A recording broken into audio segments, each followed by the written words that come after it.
What is up, everybody? This is Web Junior 1977 here. Want to do another live stream here. Hopefully it lets me go for however long I want to stay on here.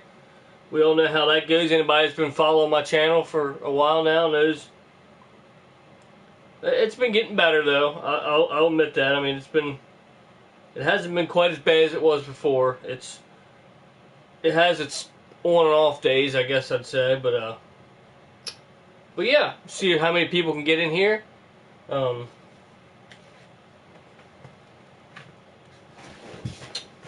to see if I can, trying to think if I have any new stuff to show. I don't think I have any new stuff that's really worth mentioning at the moment, but there are a few topics I'd like to go over. Few things that are going on. But I'll wait till some people get in here. I mean, I know you can watch it whenever, but I like when people get in here and they start chatting and then, you know, join in the conversation as the title says, you know. So we'll see how many people get in here. I don't know how many people are going to join, but hopefully I'll get a few people and get a conversation going. As you know, it always in my streams, they always tend to go, the conversation always tends to go everywhere. So, I mean, hey, Liquid, what's up, my brother? Make sure you check out Mr. Liquid Cool 360 right here. He's also Liquid Cool 440 on YouTube. Make sure you check him out. He's an awesome brother, for sure. Does a lot of awesome stuff. He's been giving me, he's been doing PS4 mods for me and stuff. Really talented dude. He do pretty much anything you want him to do. I'm not saying he's a puppet, you know, but I don't say, hey, do this and you do it. But I'm just saying he can do anything he sets his mind to, and he's a hell of a brother, and he's more my family than some of my actual family. Let's put it that way. So make sure you go on and make sure you subscribe to this guy for sure. Tell him I sent you. He'll be glad to see you on there. Check out all the stuff. Right now we're working on, my cousin just bought a server on Conan Exiles. So we'll be looking for some people. We're not just going to let anybody in there, but we're going to, we want to get to know the people first, obviously. So we can build like a community, so we can build, we want to get some people in there eventually. It's going to be a little while. There's one guy coming in now, but we've known him for a while. We were actually on his server for quite a while. A really nice guy, knows a lot about the Conan Exiles, and he's going to do some great things in there. We're going to get some, when I go back in, I want to go back in tonight after, or right after my live stream here. I want to go back in. I'm probably going to be starting some welcome centers and stuff, to put out some freezers or free stuff like that for people that are just starting out. Stuff like that to welcome any new players that we allow into our server. My cousin's server. We always take it through him because he's the server owner. And but yeah. But Liquid, my brother Liquid, he's one of the admins like me. He's going to be making the server a better place to be, and he's going to help with all that kind of stuff. He's really handy with stuff like that, and yeah, I can't wait to see where it's going to be going, because it's, and like I said, I think he's going to, right now I think it could have 20 people, but we're not going to have 20 people in there, because we're going to drop it down to like 6 people or something. Can't remember the exact number, but quantity, not quality, right? I mean, quality, not quantity, right? That's what I meant to say. But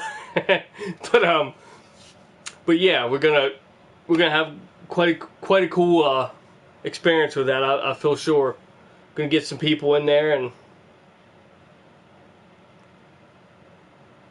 get at least a couple people in there and see what happens. And if it needs to grow any more, if we need to open more slots up for people, then I'll probably I'll definitely chip in with my cousin and give him some couple dollars here and there to keep it going. So we make sure that because that's the worst thing about Conan Exiles. Like, I love the game, I highly recommend you play the game, but it's servers. It all comes down to servers. You get anybody that's played the game for 20 days or more. Doesn't even take that long. Maybe a week, 2 weeks. Depends on the server, of course.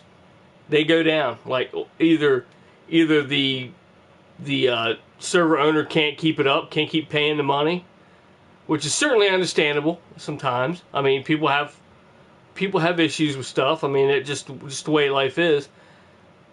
Or they have so many glitches in it, or they don't know how to tweak the different settings, and they're all screwed up, or whatever. Whatever the case may be, it's hard to find a good server.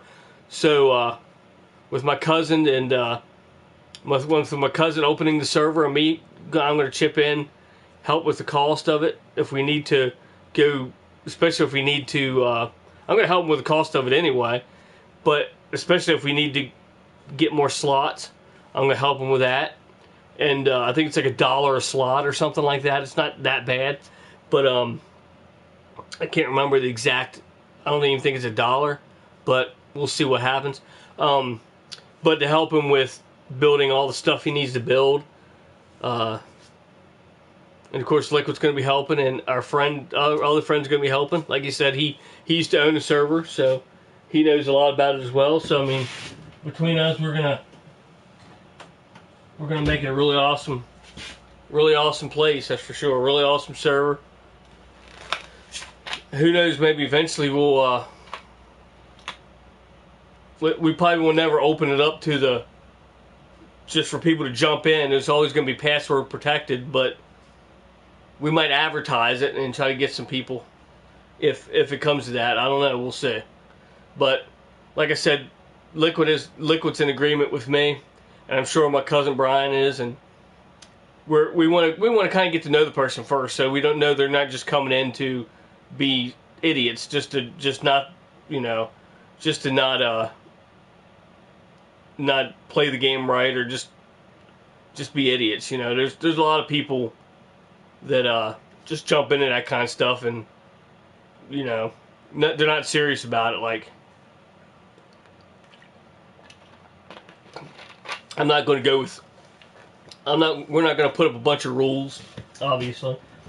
We're not going to say how you need to be on it this many times a day. We know people have lives, I mean, outside of video games, and you should, because as much as I love video games, everything else comes before video games. I mean, video games takes a back burner to most things in my life. It's like, you can't put video games before everyday life events. You have to live your life, and then video games are just an add-on to entertain you in your life. They're not meant to run your entire life. That's, you can't do that. That's just nonsense. But what up, Liquid? Glad you're in here. I should have advertised it on Facebook. I'm gonna shoot a text real quick. I'm gonna shoot a message on Facebook real quick.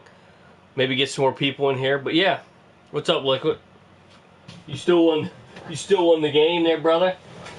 Building your Eiffel Tower. Let's see.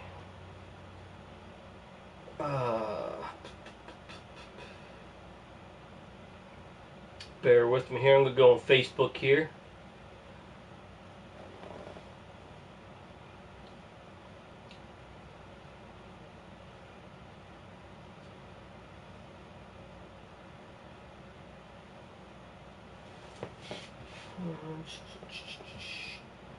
I got a new phone, so now I'm gonna have to, here soon. I gotta get some stuff. Oh, I get you, definitely.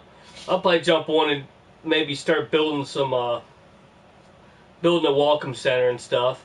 I'm not gonna get really into anything that much right now, anyway. If you're not on later when I'm on, I'll just we could play tomorrow sometime. I'll be back on tomorrow, I'm sure, at some point. But anyway, I just got a new phone. I just got the Samsung Galaxy Note 10 Plus. quite a mouthful to say. But I got to. The only thing I don't. The only thing I. You have no problem, brother. Yeah, I mean, I know you just like even sleep. I mean, you need to sleep. If you need when you need to sleep, you need to sleep. You don't need to. You don't need to burn yourself out with video games, even though it's fun sometimes.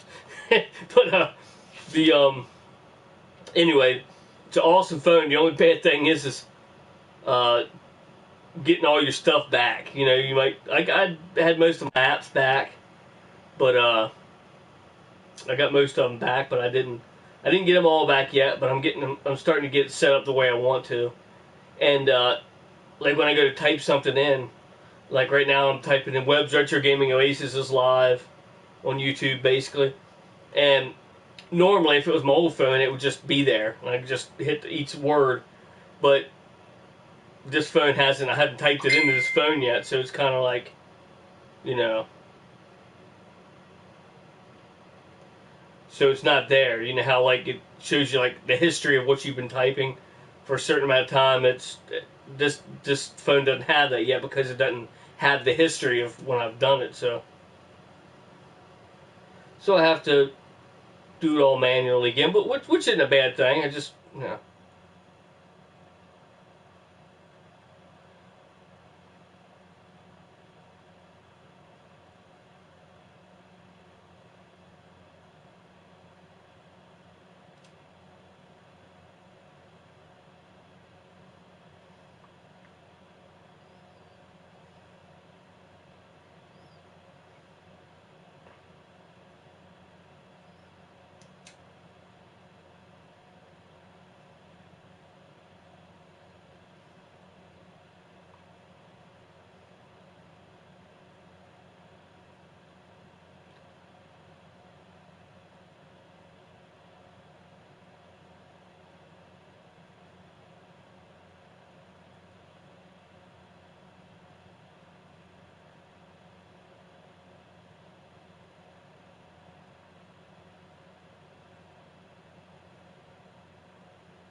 All right, got it sent out.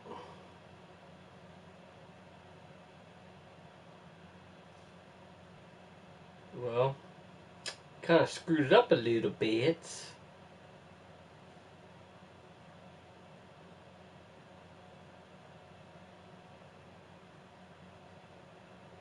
There we go.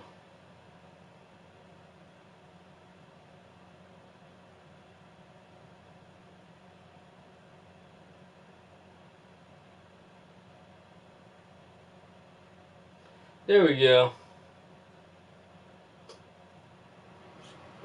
I think I got a message while I was doing that.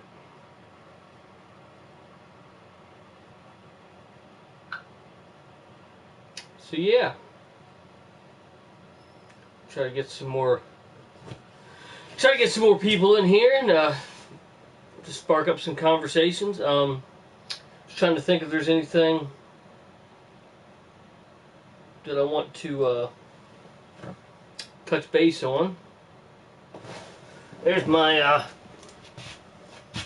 new phone. It's like freaking huge. Look at all the freaking cameras and stuff. It's like a heartbeat monitor and crap. Stuff I'll never use, but you know, it's a cool phone. It's got the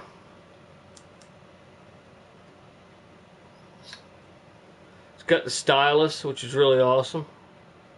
If you just pull it out when it's when your phone's off, you can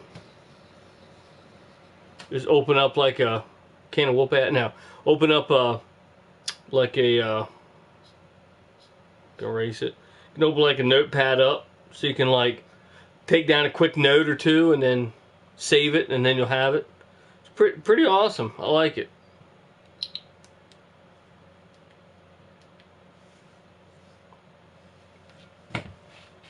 But yeah, like, don't let me hold you up on your sleep. I'm glad you're here, brother, for sure. But when you need to go rest, you just let me. Just I completely understand. Let's see what I got here.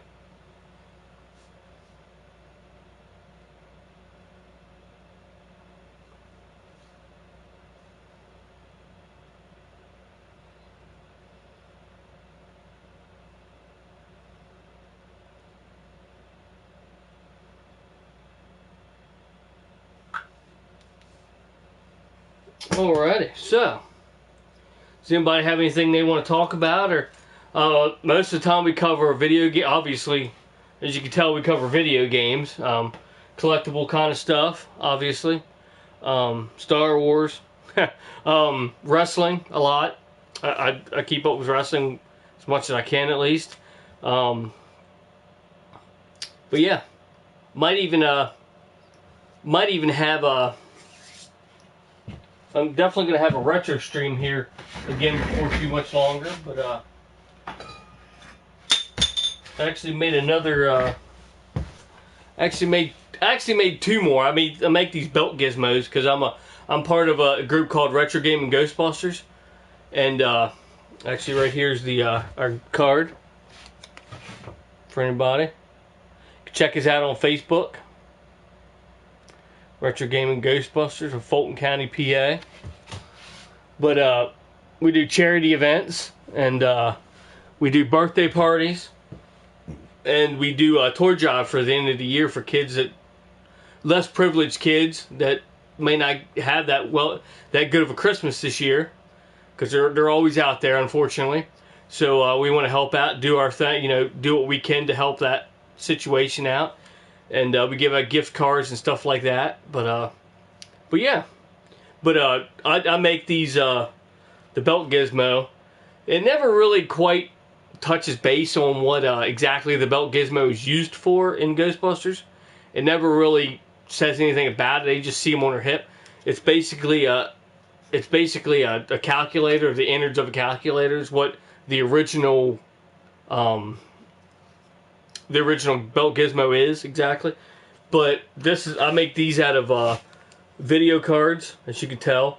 You have to have this thing, the plug-in link down here. That's kind of like iconic with it. So the video cards work really well. And I have stuff falling off my shelf. But anyway, I think it was that card I just put back up there. I didn't put it up there well enough. But I got the battery pack on the back, and they light up. Red is kind of like the movie accurate color. I made a second one just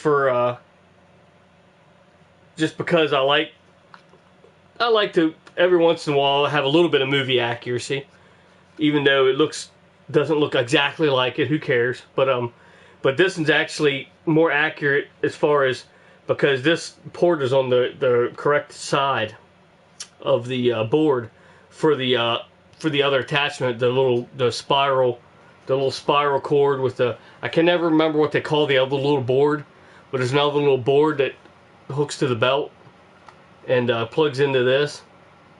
But there's my I just did this, and this is my last one I've did. I actually done another red one for my buddy Bobby Peterson. I don't want to really show that on camera, and I probably shouldn't have said it on live stream because he might watch this, but I kind of wanted it to be a surprise. But I actually finished one for him, and it actually has the actual edition piece. I just got to find some sort of clip for him to clip it on his belt. If I don't, I'm sure he'll figure out how to do it exactly real quick. But I think my blue one's over here as well. Because my favorite color is blue, I have a blue variant of it. But unfortunately, there's no batteries in it. But trust me, this one's blue. And this is actually the second belt gizmo I've done. The first one I've done was red for Transarian 38, also known as Smokescreen 38 here on YouTube. His was the first one I did, and turned out really well. So I just started doing it from there. I think I've up to like 8 or 9 I've done now. So yeah, don't really think I'm going to stop anytime soon. I thought maybe I was, every time I do one, I'm like, well, that's probably going to be my last one, and then I do another one and another one. So I'm like, a couple of my friends thought I actually sold these. I was like, maybe I should. I don't know, but I'm not going to sell them to friends. I give them to them. So because a friend is a friend, they help you out, you help them out. That's what friends are for, So I definitely going to keep on making them as far as for however long it is.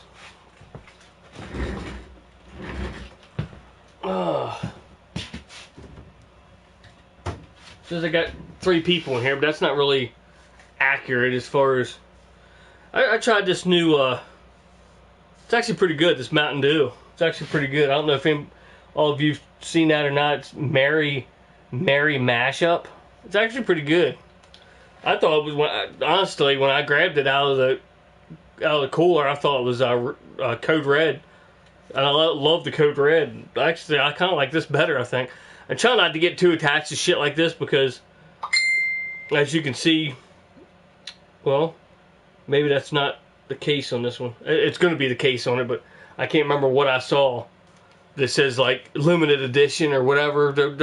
These are always almost always limited edition. Merry Mashup, I'm assuming it's probably a Christmas thing, so they're probably just going to come out at Christmas time, basically. But hey, what's up? You'll take blue? What do you mean? Take blue what? You mean the belt gizmo?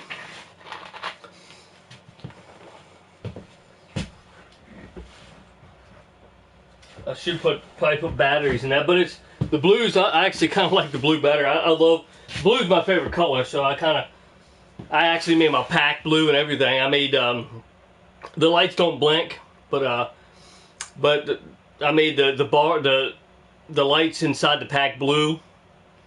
But which is funny because I never actually played this game until it came out for the PS4. I know, I'm a Ghostbuster fan and I haven't played this game until it came out for the PS4.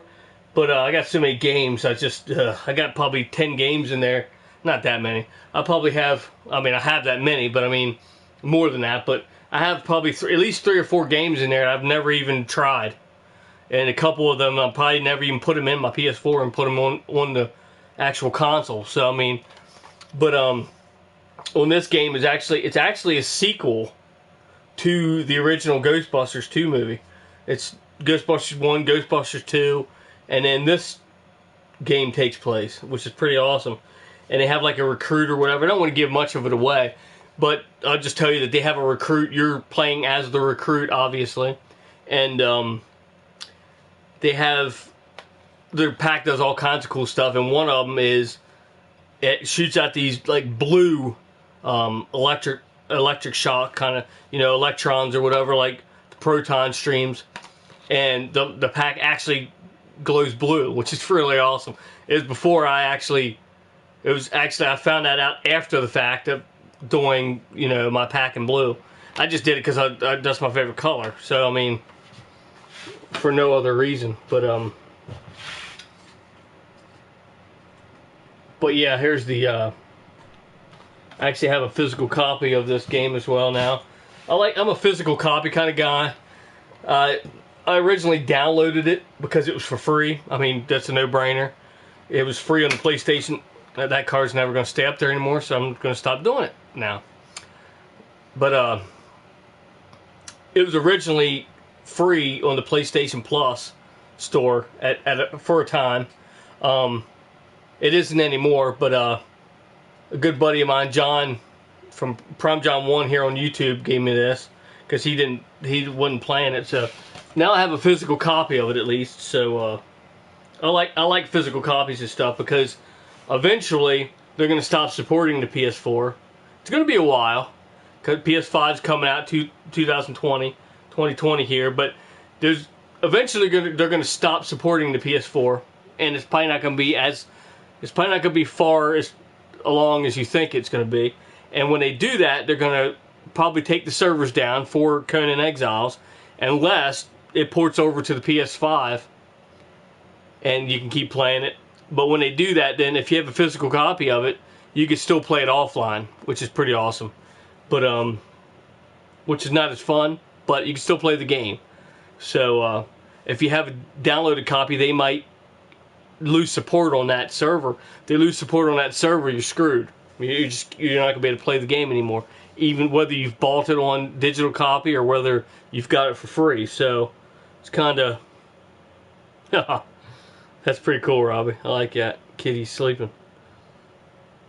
But yeah, I get physical copies when I can get them, just for my collection, but for mostly for that purpose, because eventually they're going to lose support. You're going to lose support of those games down the road. It's going to happen eventually.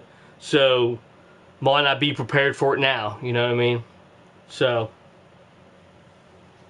eventually they're not going to have any physical media anymore. I feel sure of that, but it's getting to that point. But the PS5 is not going to be that, because it's rumored. I think it's a little more than a rumor, though. I hope it's a little more than a rumor. They shaggy beard. It's going to support PlayStation. It's going to be fully backwards compatible, and if that's the case, obviously it's going to have a disk drive. So PS5 is not going to do it. So maybe PS6. I don't know. I don't know if there's going to be a PS6. I'm assuming there probably will, but eventually they're gonna go all digital media. It's just the way it is. I mean, that's the way the Vitas went. The Vita route. Actually, it happened before the Vita. It happened with the PlayStation, the PSP Go. It's completely digital, and that's fine. But you know, if you have a physical copy, if you're able to buy a physical copy of it, I'm usually the physical copy sort of guy. So just, if anything else, to put on a shelf back here, and you know, have a conversation piece. If you never play it again, it's there. It's art for your room, for your game room. You have to have games for a game room, right? I mean, what's a game room without games? Without displayed games that people can come and say, "Oh man, I remember playing that." You know, that's what I'm here for. You know what I mean? If you look back here, you see nothing but old stuff. If you look right here, you see nothing but old stuff. But yeah, I mean, you just look back there and you know, people look back here on the shelves and they're like, "Oh yeah, I remember that. That was my first console." Blah blah blah. And most of the time, it's the NES, and I feel really old because I remember consoles before that. But anywho, I gotta really clean up in here for sure. Eventually I'm gonna go further, but obviously you need the money to do that, and secondly you need people to help. Like, I could do it myself, but it would just take forever. Like, to put up all the wood involved, put in all the insulation in, put up all the drywall. It takes not only money, but it takes time, you know. So like I said, I could do it all myself, but it would just take forever. And maybe it would maybe that's how it would go, but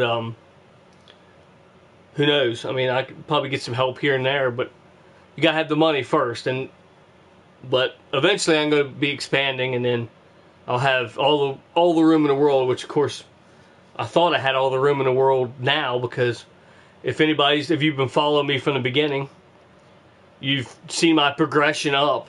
It started with you know, just doing some goofy videos, to having a little space with a green screen behind me with really nothing to look at other than my ugly ass. And then it progressed to these two bookshelves you see back here, although it didn't have all this awesome shit on there, of course. It had a lot of that stuff, but most of it, you know, a lot of it wasn't there too. That was like literally this far behind me, probably about where that couch is sitting, that I could just touch, to this huge room compared to a little freaking corner of a basement, you know what I mean? So I mean, I'm coming up in the world, so built my own arcade cabinet, which is pretty awesome. I mean, it's not immaculate and great and as some people have, but it's mine, and I created it, and what more could you want, right? So, got on NES at 8. At 8 years old, you mean? Yeah, I've had the NES for quite some time. Not this one. This definitely isn't my original NES. My original NES is,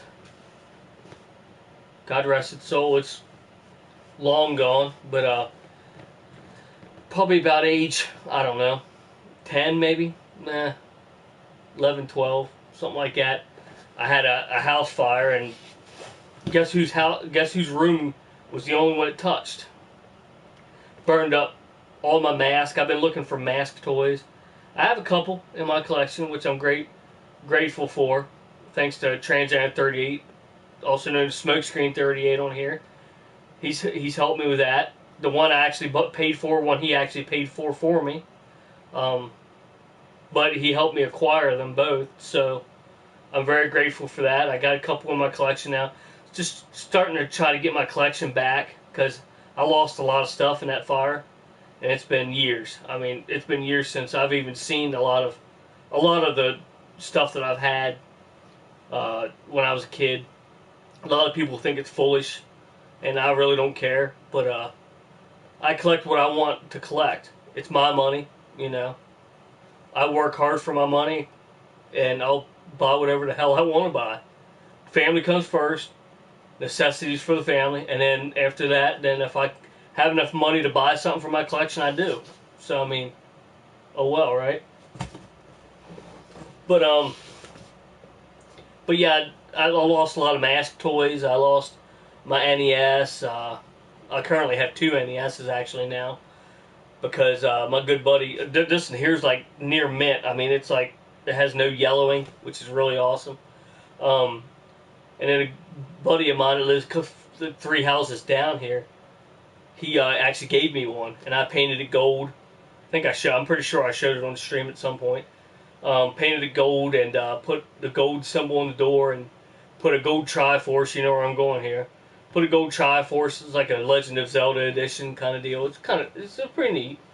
And I tore the controller apart and painted it gold so it matches. And I mean, it's neat. I mean, for what it is, and it worked. Both of them work great. I mean, as good as the NES could possibly work anyway, because we all know how anybody that's ever dealt with the NES knows that it's not the greatest console as far as working sometimes, but it always pulls through. It always eventually works, but sometimes it just takes a little while to get it going, you know. But I actually found a very good tip on how to do that. Maybe I should make a video of that in the near future for anybody that might not know that. But because retro's coming back. I mean, it's been back for a while. Yeah. Well, see, that's not actually the case though. I mean, that helps sometimes if there's dust in there, but not like 90% of the time when you put a cartridge in there and push it down and hit the power and it doesn't work, 90% of the time it's because every one of the pins aren't lined up. It's 90% of the time that's what's happening. It's not dust at all most of the time. It's the pins lining up. So that's most of the time that's the case. You have to have all the pins lined up or it will not work. Or it might just work and it'll be all pixelated. Everybody knows what I'm talking about. If it's ever played it, you'll see the game working, but it'll just look like weird, like it'll be all pixelated, and that's because all the pins in the connection aren't lined up with the pins in the cartridge.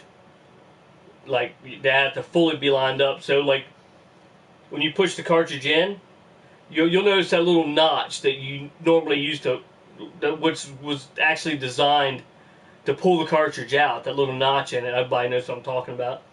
That knows the console. You push it in.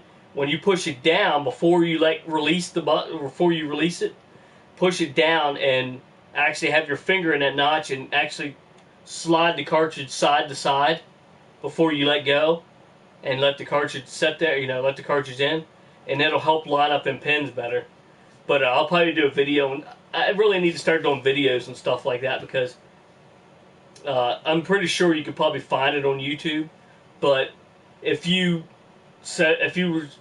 were to say, okay, I'm not going to cover this because it's probably covered on YouTube already, then you'll never have a video to do because everybody's done pretty much everything on YouTube. So it's like I'll do my little spin-off of it basically, but that just comes from experience and playing these consoles. You just got to know the little quirks and the little shortcuts you can do to improve things like that. Because a lot of people, they take it out, blow on the cartridge, which it does help sometimes to do that. But one thing you got to remember when you're blowing on the cartridge is not to blow spit into the cartridge because that's just gonna make it even worse. So, and they tell you not to use alcohol. That's bullcrap. You get if you get a Q-tip that's just really damp, not soaking wet, but just damp with alcohol, and do the connections and let it dry before you use it, it's perfectly fine. I don't know why they say not to use alcohol. I mean, I don't think even the cartridge itself says not to use alcohol. Although, when you go buy these cleaning kits, these high dollar cleaning kits, guess what they have in them? Alcohol. If it smells like alcohol, it's alcohol. There's, just, ready for season 4.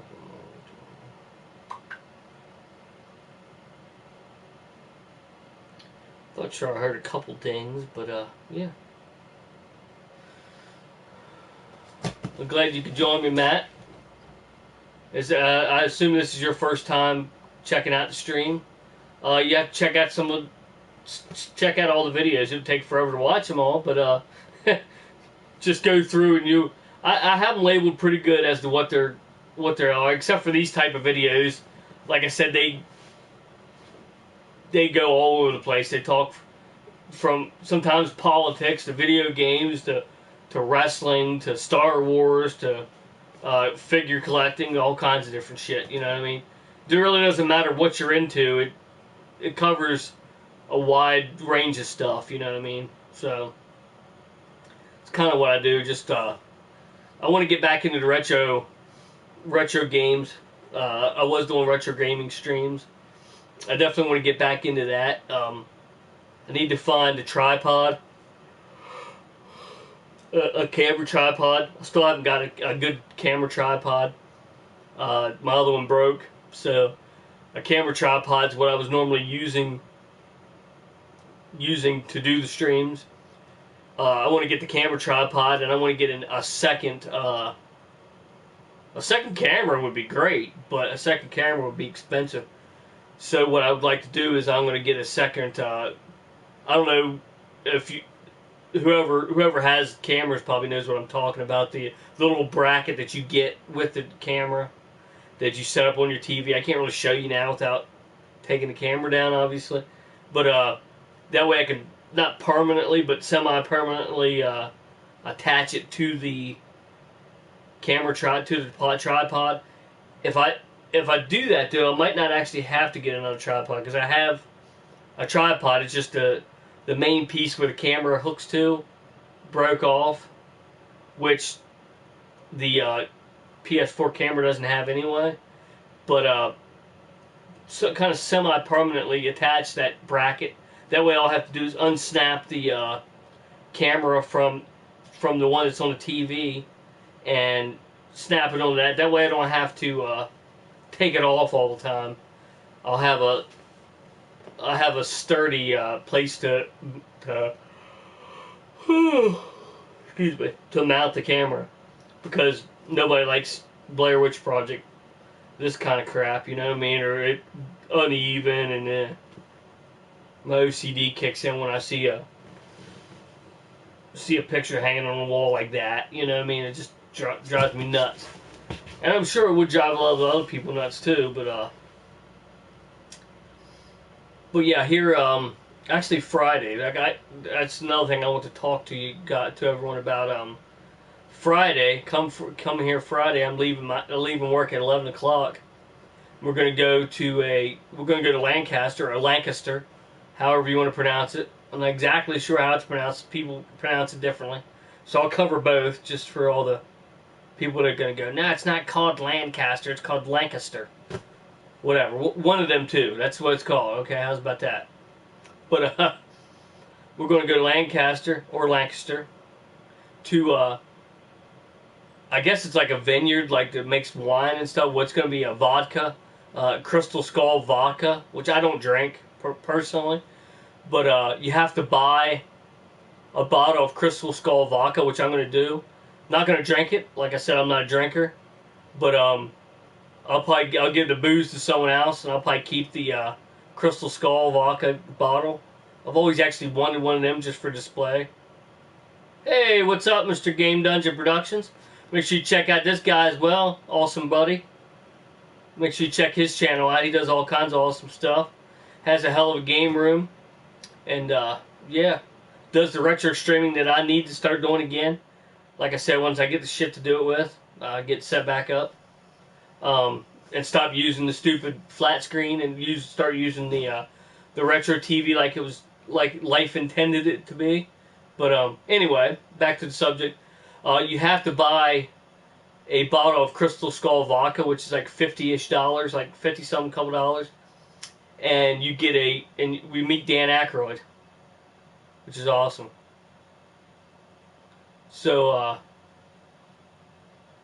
get Dan Aykroyd himself will be there. Of course, you know that I do charities with a Ghostbuster group, one of 450-some Ghostbuster groups around the world that do charity events and charity work and do good things for the community while dressed as Ghostbusters. What's not to love with that, right? But obviously we'll be in costume and we'll get pictures with him, and we'll be suited up. We'll be doing pictures and autograph signing and stuff, and hell yeah. So I'll be posting them on Facebook for anybody who follows me on Facebook. And I'll be showing the pictures I'll be showing the stuff on live stream the rest of that night, probably, more than likely, or the next day. But I have an empty bottle of Crystal Skull vodka, empty it and add highlighter and put. Oh yeah, that's pretty badass. Yeah, definitely. I've been wanting to get like a black light out here anyway for different things, so that's another good reason to do it, right? So I appreciate you stopping by, Jesse. I know you're a busy man most of the time doing this, that, and the other things. But yeah, make sure you check out his stream as well. Make sure you go subscribe to him. I don't really promote subscribing a lot, but but when I do, it's to guys like this right here. Make sure you go subscribe to him, and Liquid Cool 440 and Liquid Cool 360, and Transant 38 and Smokescreen 38, of course. Like I said, I don't normally, I can't say I don't normally, but I don't promote a lot of people's channels.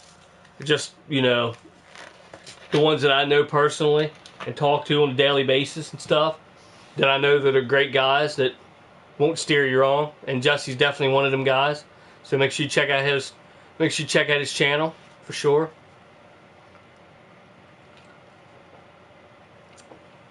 I'm kind of thinking there's something else that I could be showing you guys that I know there's got to be something else that I haven't showed on stream yet, but I just can't. I haven't done one of them videos in a while, and I just don't know. I have to go back, and that's the problem when you get so many videos out. You got to go back and look at your what did I review, and what did I should really make a list or something.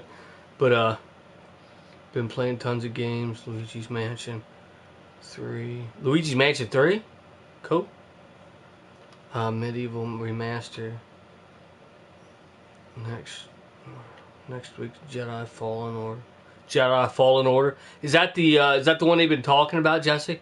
The Fallen Order, I mean. Is it the one that's, I heard it's something, I saw like gameplay of it. It's kind of like the Star Wars 3 game or whatever for the PlayStation 2, I think it was. Is it kind of like that, like your side-scrolling type of game? Like you can actually see your whole guy, basically. Is that the game you're talking about? Because they're probably coming out with more than one, I imagine. Oh, Jesse, while you're in here, did you see this? Did you try this Mountain Dew Mary Mash? I know you're into trying the different flavors of Mountain Dew.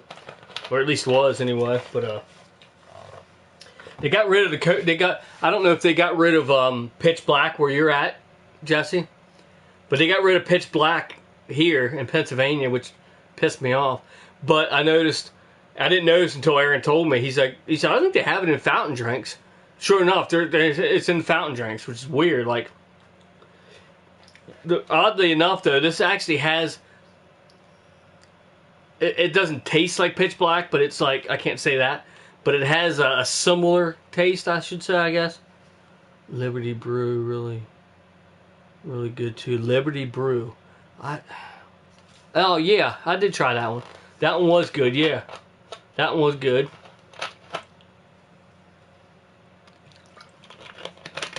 I'm assuming, and I might be wrong for assuming, but Merry Mash, I'm assuming that's like a Christmas thing. I mean, it's got red and green, and and it's red itself, and it says Merry, so I'm just assuming that maybe that's a Christmas thing. Kind of like, don't get used to it, because after Christmas it's going away, folks, and then next Christmas it might be back. But I got a new phone, Jesse. You see my Rugrats on this. I always put my kids on there. I always put my wife in the lock screen and my kids on the main screen. So, but there's my Rugrats at school.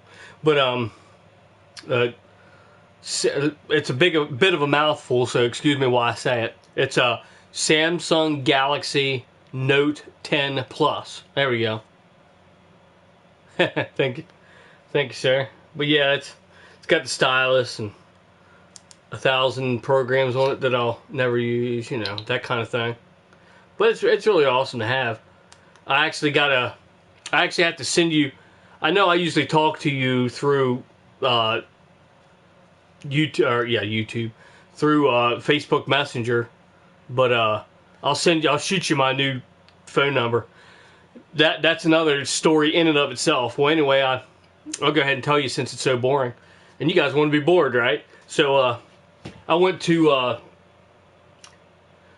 It actually started out with me taking my wife to the hospital because she has like an infection in her head or whatever, like deep in her skull infection or whatever. She's getting better, but and I took my kids to the doctor's that next day, so I took off work, and my wife's like, well, we got into, our phones are due next month, or we're due for an upgrade next month, but she said, well, since you have off work now, we might as well, let's just go and pay off the phones, which is what we would have done in the next payment, and get new phones since you're off, because they were running a special. It's the special's the special's off by now. It's off by now, because it was just like, when we talked to him, it was like, the special was like 4 days. They said we have it today. We're just going to be running it for 4 more days. So the end of the week. So Friday would have been the last day. It's Friday, Saturday maybe. Today would have been maybe the last day. Actually, I think it's Sunday now. So Saturday would have been the last day. Well, it's not Sunday where Jesse lives, but anyway, you buy one device, you get another device free. You have to pay taxes for it, obviously. You never get out of that unless you die. And then your family has to pay taxes anyway. So, for your funeral, whatever. So, but anyway, you buy one device and you get another one for free. So I was like, I was thinking to myself, what's the catch? There's got to be a catch. There's always is, right? Well, there's like, one of you's got to change your phone number, because we're going to have to add a line, which is going to require a new phone number, and then we have to subtract the phone you currently have in your possession, so you won't have that phone number no more. So like, all right, that's no big deal.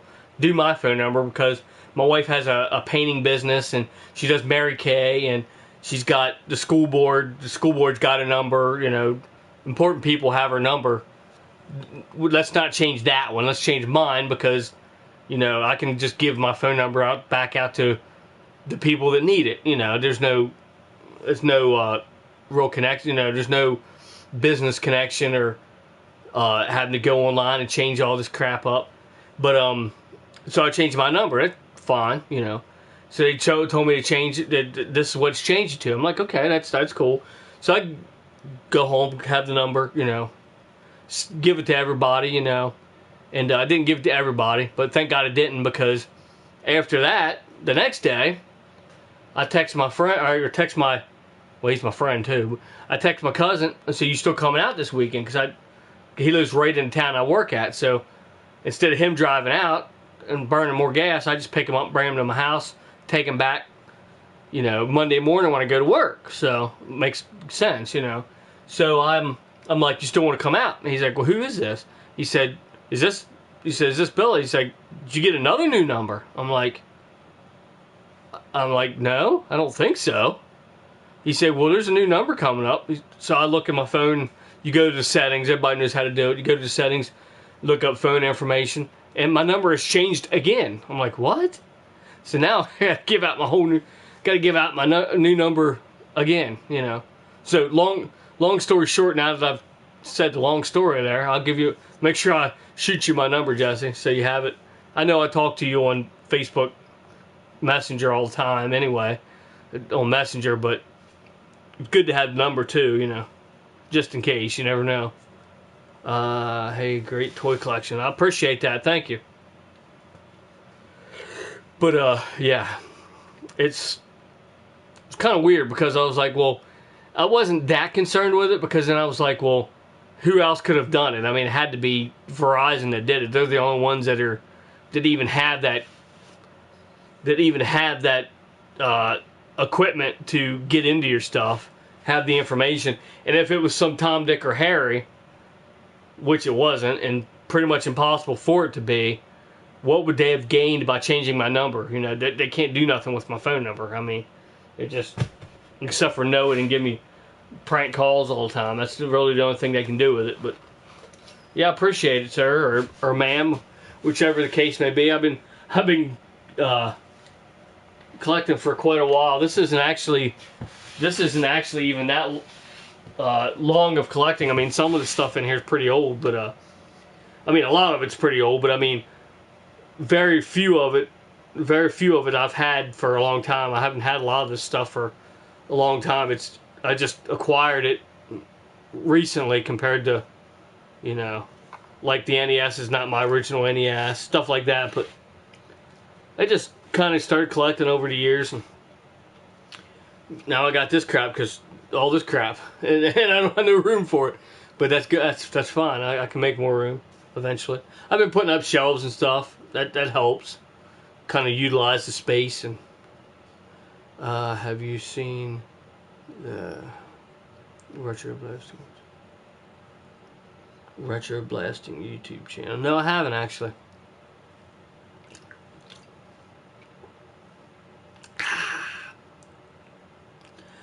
But yeah, this stuff is pretty good.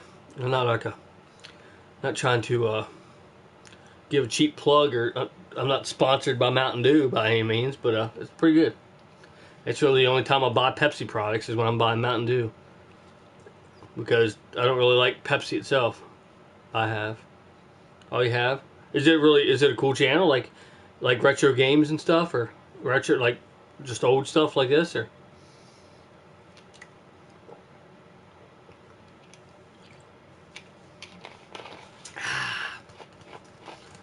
Only thing sad is when it's empty.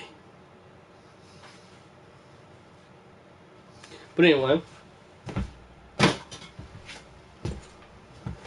I have a lot of 1980 and 1990 toys and games. I'm trying to organize. Yeah, that's a job in and of itself right there, is organizing stuff, for sure. Need to get like a home interior decorator to come in and say, "Hey, you need to move this over here to utilize your space," blah blah blah. Yeah, something like that. But like, I'm assuming you're fairly new, if not brand new, Arcade Pilot. But this building's actually much bigger than this. This is just a little sectioned off area. If anybody who's followed me on Facebook, I actually have progression pictures that are way back there that you can go back and look. But the progression of building this, and but it's just a little section. It's only like a 14 by 14 space, when the shed's like, I'd say 20, at least 28 by 14. So I have plenty of room to expand. It's just you gotta get the money and the time to do it. Is basically what. And this is right here. You can't see it obviously because the TV is hanging on the wall that I'm looking at right now, pointing to. So you guys can't obviously see it, but that's the wall that I built. And so by taking that wall out to move it, then basically it just destroys the entire room, the use of the entire room until I have it finished. So it's kind of like PPF Gamer. Hey, what's up? Hey, Web stopping in to lead my support. I appreciate that, mister. I appreciate that, sir, for sure. Mr. PPF Gamer, make sure you check that guy out for sure. Really awesome dude. He does a lot of wrestling stuff, like really unique stuff. Like he makes his own wrestlers and has like basically his own like wrestling organization through wrestling games, which is really awesome. I'd like to start doing that myself, but I just couldn't hold a candle to this guy, so I'm just gonna let him lead, let him do his thing, and I'm gonna watch. Really awesome guy. Make sure you check him out, especially if you love wrestling like I do. Definitely want to check out PPF Gamer for sure. Twice I found toys I didn't know what they were from. I found out one was a villain from the cartoon. Okay. And the other was from the cartoon, Warriors. Oh, okay, yeah. Yeah, I mean, that's kind of what I run into sometimes, too. I actually have a figure up here. I think he's still up here. I'll show him on camera here once I find him. If anybody, if not someone that's watching now, if someone else, here he is. If someone else later on watches it, maybe they'll know who he is. I wanted to take a picture of him and put him in. I'm thinking he's a He-Man figure. It's either a He-Man figure or it's a rip-off of a He-Man figure. Not a rip-off of a He-Man figure, but like a rip-off of the style, I should say. He's definitely He-Man-ish. You know how they have, you just can tell. If you know what He-Man figures are, you can just tell he's either He-Man figure or he's like just styled after He-Man. Just see you were on. So I had to stop by and should be doing a new Ghostbusters. Oh yeah. Takes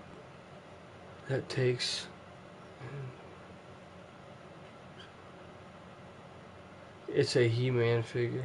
Okay. Yeah, that's what I figured it was, a He-Man, but I never really saw the character. I don't even know what he does. Apparently he does something, but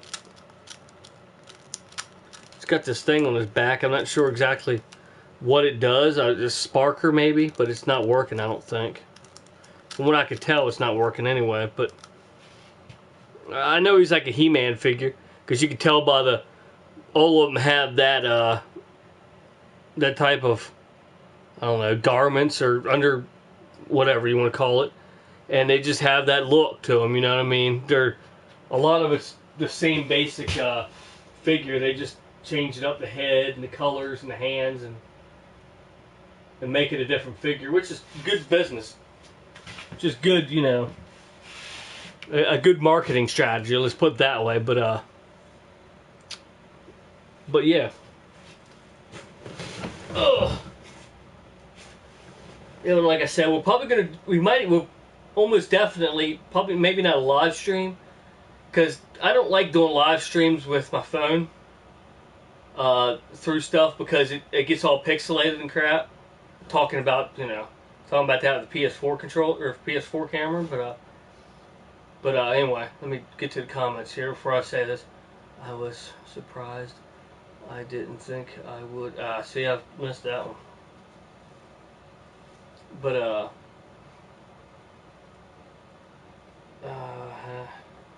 have you played it? Just asking, but with the way the from the Ghostbusters, I thought it would fit you perfectly. Just saying. Did you see I have 4 arcades in the dungeon? Yeah, I saw that. It's badass. What were you asking if I played? Sorry, I didn't get the chance to see all of it. I just turned 42.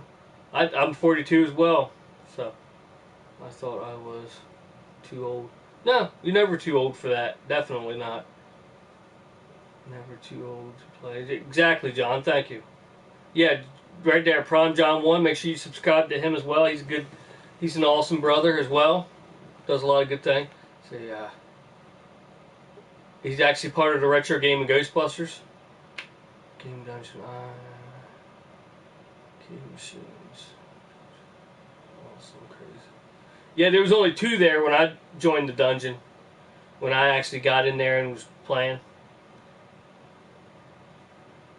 Anyways, got to go, but have a great stream. Left like. I appreciate that, PPF Gamer, for sure. But yeah, if you check out Fright Night 14, I believe it is. Fright Night number 14 of Game Dungeon Productions. You'll see this ugly mug right here, staring back at you. I definitely want to do that again one of these days. It's just a long trip. That's all. I'm thinking next time I'm gonna like take a plane or a bus or something. Something, you know. I didn't have to drive the first time, but just riding in a car all the way up there was, it wasn't boring. Because you got to see a lot of stuff. Go through Chicago, go past Chicago and all that good stuff. It was a really cool experience, but train with a switch. Huh? Train with a switch. Oh, you mean like train with a switch off and like switch couple different trains or something? Web Junior, you have to Web Junior, you have been to the game dungeon? Yeah. Yep. I've been to the game dungeon. Badass place.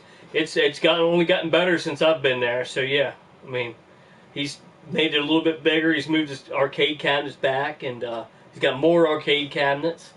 So yeah, I'm jealous as hell. But yeah. I mean, it's awesome.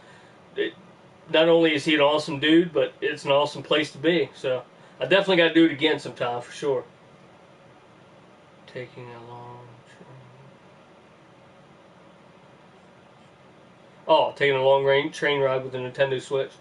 I couldn't do that though, but I could take one with the Vita or the PSP Go with some PSP Go. I have it modded and I have a bunch of retro games on it. That'd probably be what I'd take. I remember sometimes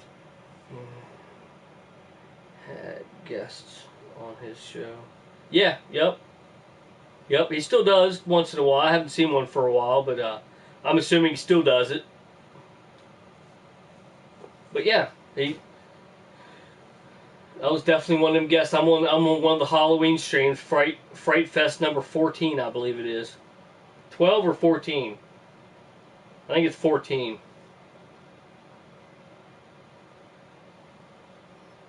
But yeah, definitely have to check that out. It actually gives me that poster that's up on the wall. Obviously you can't see it, but Assassin's Creed 2, which is my all-time favorite Assassin's Creed game, probably will be till the day I die. Because they're just Fright Fest, yep. Fright Fest number 14, I believe. Correct me if I'm wrong, Jesse, but I think it's 14. Well, wait a minute. I can check on my little handheld computer here that makes phone calls sometimes.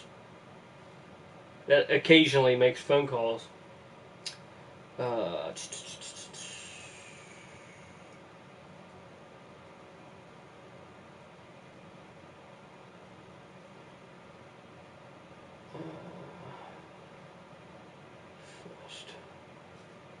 Oops. Doggone it. You gotta hate it when that happens. Fright Fest 12.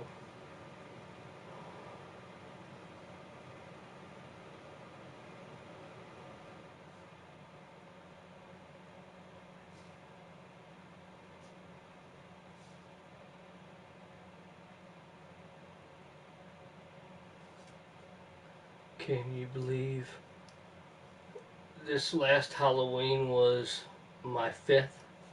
Oh yeah. Fright Fest number 8. Okay, so there's number 8.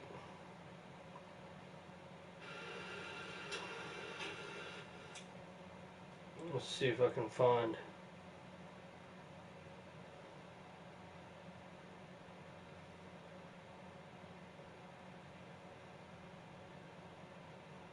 Heh.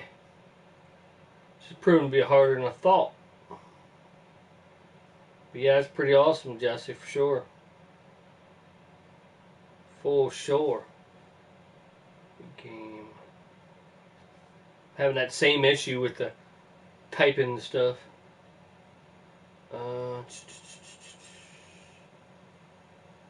Go into his actual channel.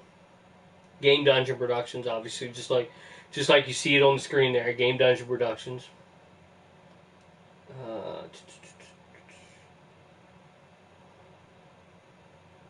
Yeah.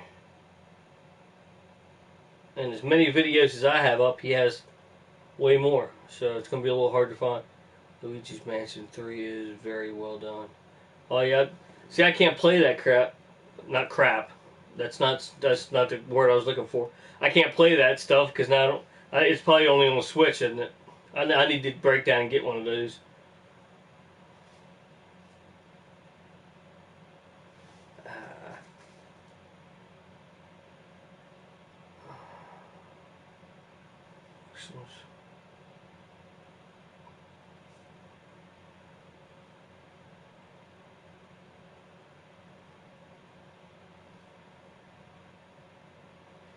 Fright Fest. Okay, you got it like that. See what happens here. There's 10, there's 12.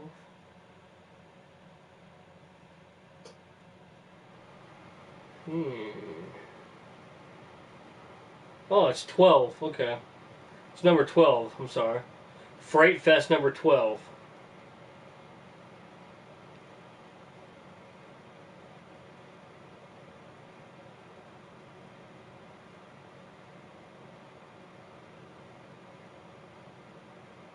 Let me get to a spot here.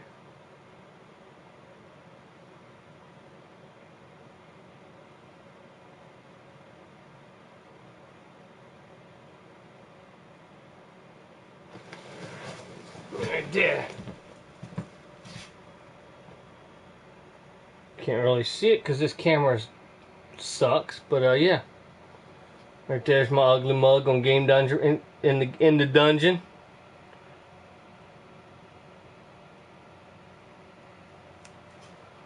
Yeah, man, my YouTube videos are old news, but still good memories. Yeah, for sure, brother, for sure. I still go back and watch a lot of them.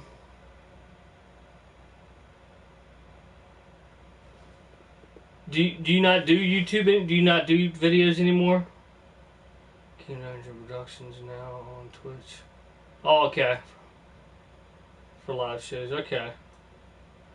Yeah, I figured you still did them. It's just you're on Twitch now. YouTube's not horrible. Don't get me wrong, but they just have a lot of rules and regulations that I understand where you're going there. I can't blame you. The Twitch. Yeah. Well, see, I got some flags on YouTube as well, and you have to watch way too much sometimes. I mean, I get that people need to not copyright stuff, but they just go too far with it a lot of times.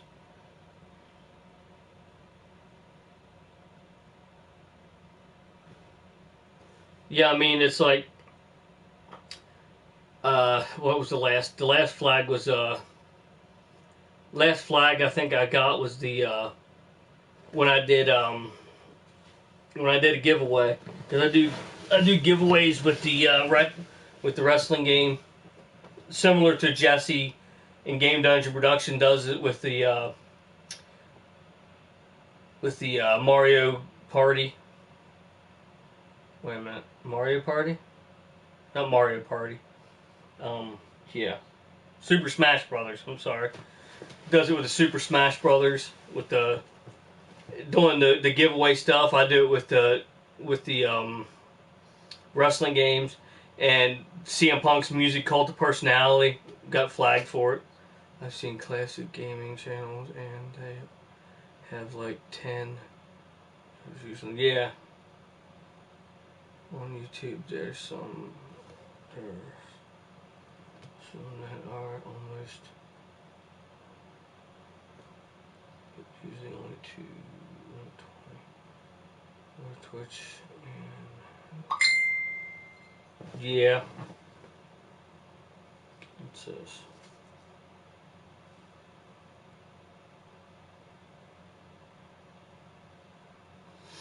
but yeah, the I could see why somebody would get tired of it after a while. I mean, I'm still on YouTube, but YouTube is more like a convenience for me right now. Doesn't mean I'm going to be on YouTube the whole time. I don't know. For me, I want to keep on YouTube. Yeah. Hey, Transair38, what's up? Another guy to check out, Transair38. Also, Smokescreen38 is his other channel. I've met a ton of great gamers over the years and a lot of people who are great friends now meet through my shows. Yeah, that's a good way to meet people. But I wish I could find more friends that are closer to than like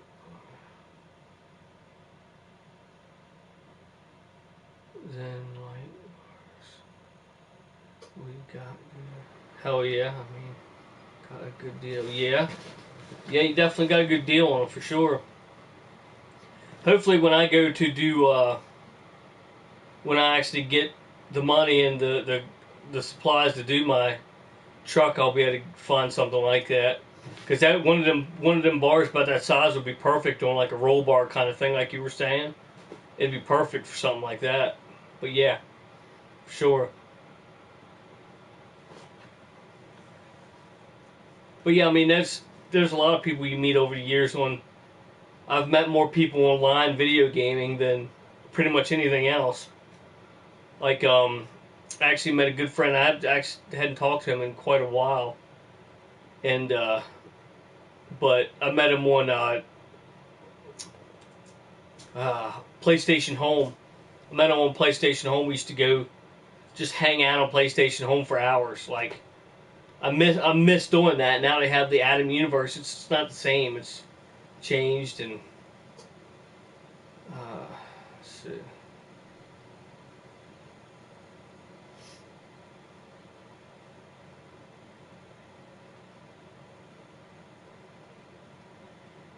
I mostly find figures or games at garage sales or local flea markets. Yeah, those are good places for sure. This winter I'm building a fully custom Splatterhouse arcade. Hell yeah. That'd be a ticket right there. That'd be badass. Hell yeah. Wish I was there to see that one. Hope you build that. I built this thing. I still got to do a lot of stuff to this. I'm wishing now on this one, Jesse, that I would have bought the smaller X arcade stick, not the tank stick with the trackball on it, because it would have fit right down in there and it would have been so much better, I think. But It is what it is. I just got to build a box out around it or something. You still have your GP shirt. They are few and far between. Oh yeah, I definitely have it still, for sure. Yeah, I definitely have. I definitely still have that shirt. I'll have it for as long as it stays intact, for sure. Definitely. I need to. I need to start. What I need to start doing, Jesse, is getting like people to take pictures on me. Like it. I need to wear my Comic Cons and zip down my uniform and have people take pictures. Like especially at like in Comic Cons where they have the old retro games displays and stuff, and stand there by it, have somebody take a picture of me, send them to you, so you can post them on your Facebook or show them in your streams and stuff. Might want to cover up my face. That's but so I don't break your lens or nothing, but your TV screen or anything. But yeah, I need to start doing that. So.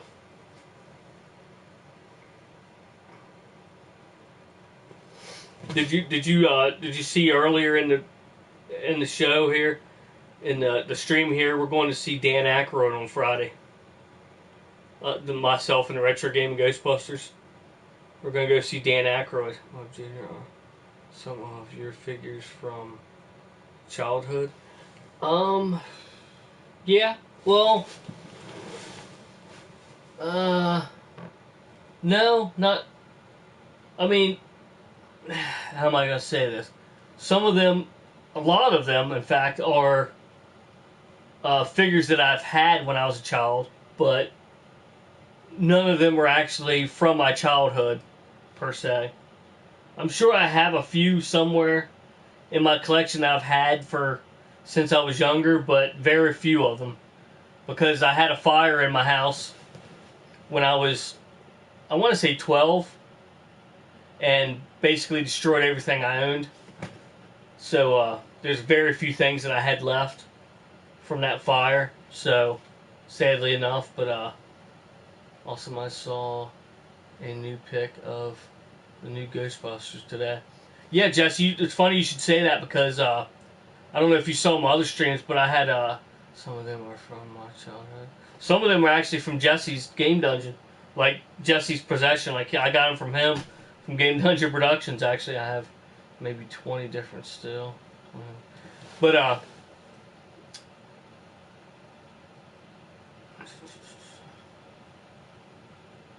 yeah, it's pretty awesome, but, oh.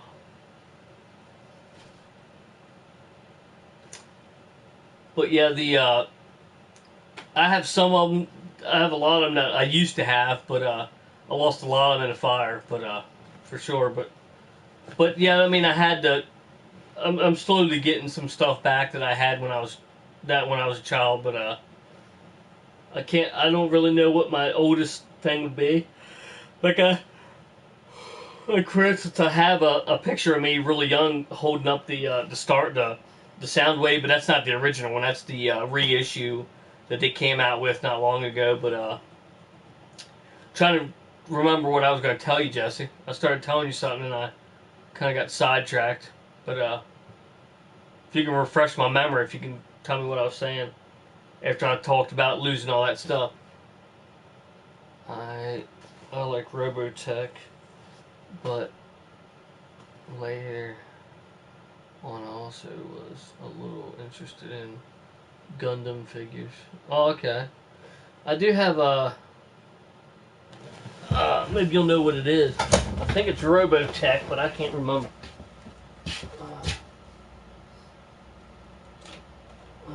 This guy right here.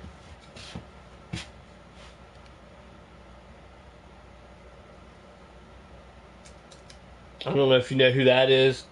Arcade Pilot. Is that Robotech? Is that what that is? Kind of looks like a different version of yeah.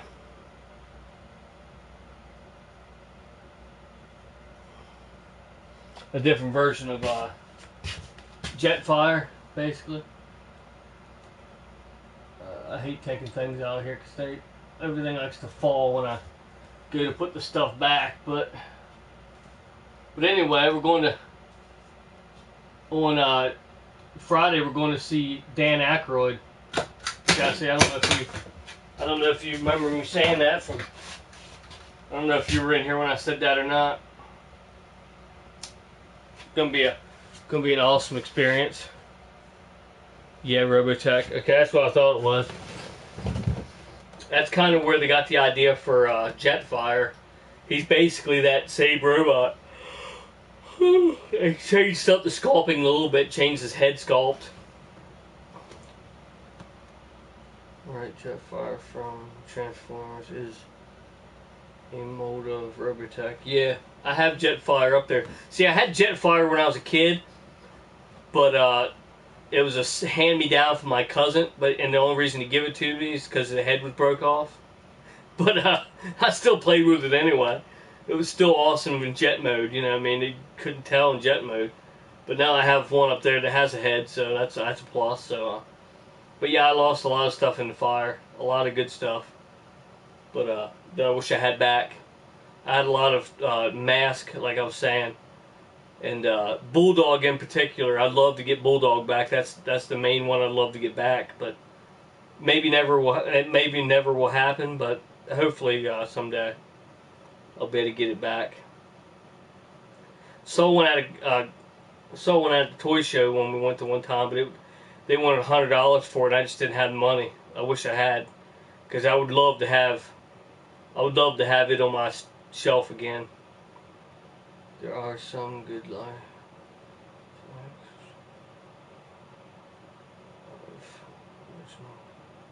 Oh, thank you for saying Ghostbusters in there. Because, I don't know if you're still in here, Jesse, but, we went to the horror con, no, not the horror con, but, what the heck was that? We went to this one con that was like, horror-based, was it Fright Fest or something? Not Fright Fest. That was your thing. I can't remember what the heck it was called, but I'll have to get you the name of it. The name doesn't really matter as much as what I'm going to tell you.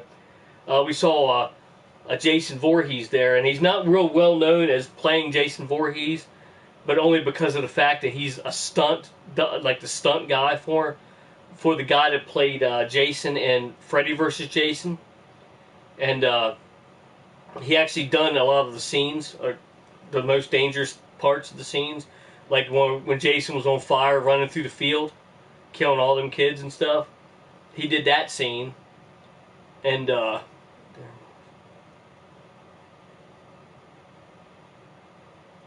yeah, but he did that scene. Well, we was talking to him, a hell of a great guy. My friend of him actually has a video. I can't tell you anything about that because I can't tell you about that, but just tell you it was pretty funny. But and I can't tell you what he showed me on his phone, but he's actually a stunt guy, and he also drives like, I don't know why my phone's doing that. He also drives like stunt vehicles. He drives like black cars and trucks and stuff that they have like crane mounts with cameras, and he's actually doing the new Ghostbusters, which is really awesome. He told us a lot of stuff about the new Ghostbusters that I can't tell you because it's just, it wouldn't be a good idea to tell you. And I don't want to mention his name, even though some people are going to figure out who he is. I can't tell you what he said, but he told us a good bit of stuff, and he showed us some stuff on his phone that he filmed, that he has content of, that makes me even more excited for the new Ghostbusters movie. But like for instance, one thing I can tell you, a lot of these people they were all worried about Bill Murray not being in there, and he confirmed that Bill Murray was there on set because he was filming everything. He was filming the stuff. So yeah, I mean, it's like he showed me a lot of stuff that they were playing around with the ideas of doing, and I'm sure if you're a Ghostbusters fan, you're going to be really excited about it. Let me just say that I could tell you an aspect of what it's like, but I can't tell you the exact what it is. Let's just say that they're going to get more innovative with stuff, more like what's the word I'm looking for? Like more into the times, like newer, not necessarily technology, but new modern stuff, new modern ways to do stuff. Let me just say that, which you probably already could guess because it's going to be kids. They're going to be handing over the torch to kids, so obviously they have a new outlook on stuff, and they're going to do stuff a little differently. But yeah, he basically already solidly confirmed that Bill Murray was going to be in the movie.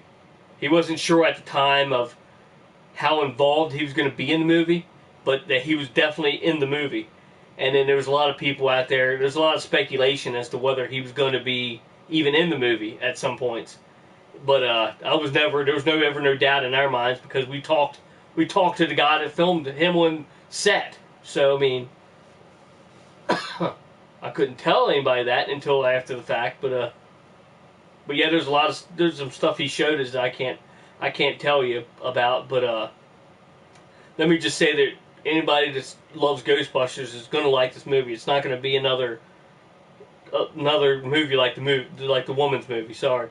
And I'm not knocking on women. I'm not a sexist pig. I'm not knocking on the fact that they were women. I just don't like how they made the movie, you know. I did see this short scene with the original Ecto. Yeah, original Ecto car. But there's some new advanced stuff in the Ecto car that they're going to be doing, and with their equipment. So make sure you check it. Make sure you definitely watch the movie. Obviously, you're going to watch the movie, but make sure you watch it as soon as you can. That way nobody can spoil it for you. That's another reason I don't want to tell you anything about it. Because I don't want to spoil anything for you. I know how bad that is. Getting spoiler alerts and stuff, and spoilers and stuff, and I don't want to be that guy to give you spoilers. I want you to experience it for the first time and not know and be surprised. Because that's the way it was intended to be, not for some jackass to tell you everything about the movie. Not that I know everything, but I mean anything about it. I'd rather be completely surprised. But I mean, it was cool that he told us these things and showed us on his phone. But knowing it now, I'd kind of almost not want to know. But it's cool. I mean, he didn't tell us. He didn't tell us a lot. He could have showed us a lot more stuff. But he's like, I'm not going to show you all this stuff because I don't want you to know the movie before you watch it. You know, it's probably going to look cool how they go on the job to get ghosts. Yeah, it has to do with that. It has to do with part of it has to do with the equipment that they're doing, how they're gonna set their equipment up. It's really gonna be neat. But he knows all about it because he actually destroyed some of their equipment on filming while he was driving the stunt truck and stuff. He also does the guy I'm talking about. Also does the guy on. He's also on Deadpool. He does a lot of behind the scenes stuff. Mostly it's like stunt stuff. You don't actually see him on set except for Deadpool. He's actually the face of Colossus on Deadpool. The voice is someone else, but his face they take from this guy. And he's also another character on Deadpool. And he does Jason, which you can't see because he's got a mask on, so you can't tell who he is. But he's a hell of a nice, down-to-earth guy. He got pictures with us for free of charge. Really awesome dude. I wish I would have. I went in and I actually got another NECA Friday the 13th figure, but I didn't get a chance to get the right one. I wish I would have got the Freddy vs. Jason version of Jason, so I could have got him to sign it for me. But I ended up going back late, and the only one they had left was the reboot, which is awesome, but he wasn't the reboot guy, so I guess it will have good stunts. Yeah, oh yeah, it will, definitely. He done all the stunt coordination, and he had a hand in all. If you like Deadpool, all the stunt coordinations in Deadpool, he had a hand in that. He was a driver in that Deadpool, in the first Deadpool movie. I don't know about the second one. Anything Jason versus Freddy is cool. Yeah, Jason versus Freddy. He had a lot of into that. He was the Jason that, like I said, he was the Jason that walked through that was on fire, that walked through the cornfield or hayfield, whatever it was. I think it was a cornfield, but I'm not sure. He was that Jason. That was him. It wasn't the other guy that they give credit to. It was this guy. Really, really awesome guy. He actually had the prop machete that he used in the movie there, which is pretty awesome. I just thought about it. I don't have I was going to show you pictures on my phone, but I don't have them. Because of the. I'll get my buddy to send them to me. Hopefully he's still awake and everything.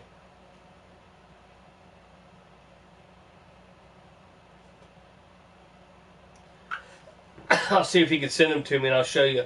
Because I don't know if you were in here, Arcade Pilot, when I was saying about we dressed as Ghostbusters. We started out going to Comic Cons.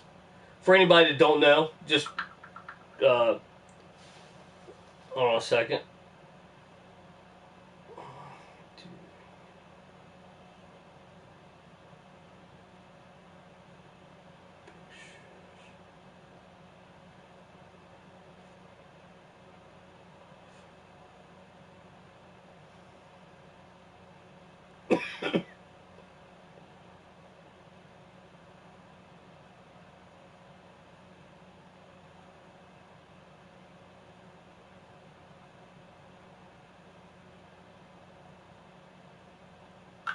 There we go. Sorry about that. But we started out doing Comic Con, stuff like that. It's kind of how it started out. And then we met a good guy by the name of Bobby Peterson. Don't want to say too many names, but that you know, it's not really a big deal, I guess, on that. He does charity events and birthday parties, and does a lot of good work for charities and stuff, like Make-A-Wish Foundations and stuff like that. So we started getting into that stuff, and that's how we got into all this stuff. I remember the Ghostbusters figures.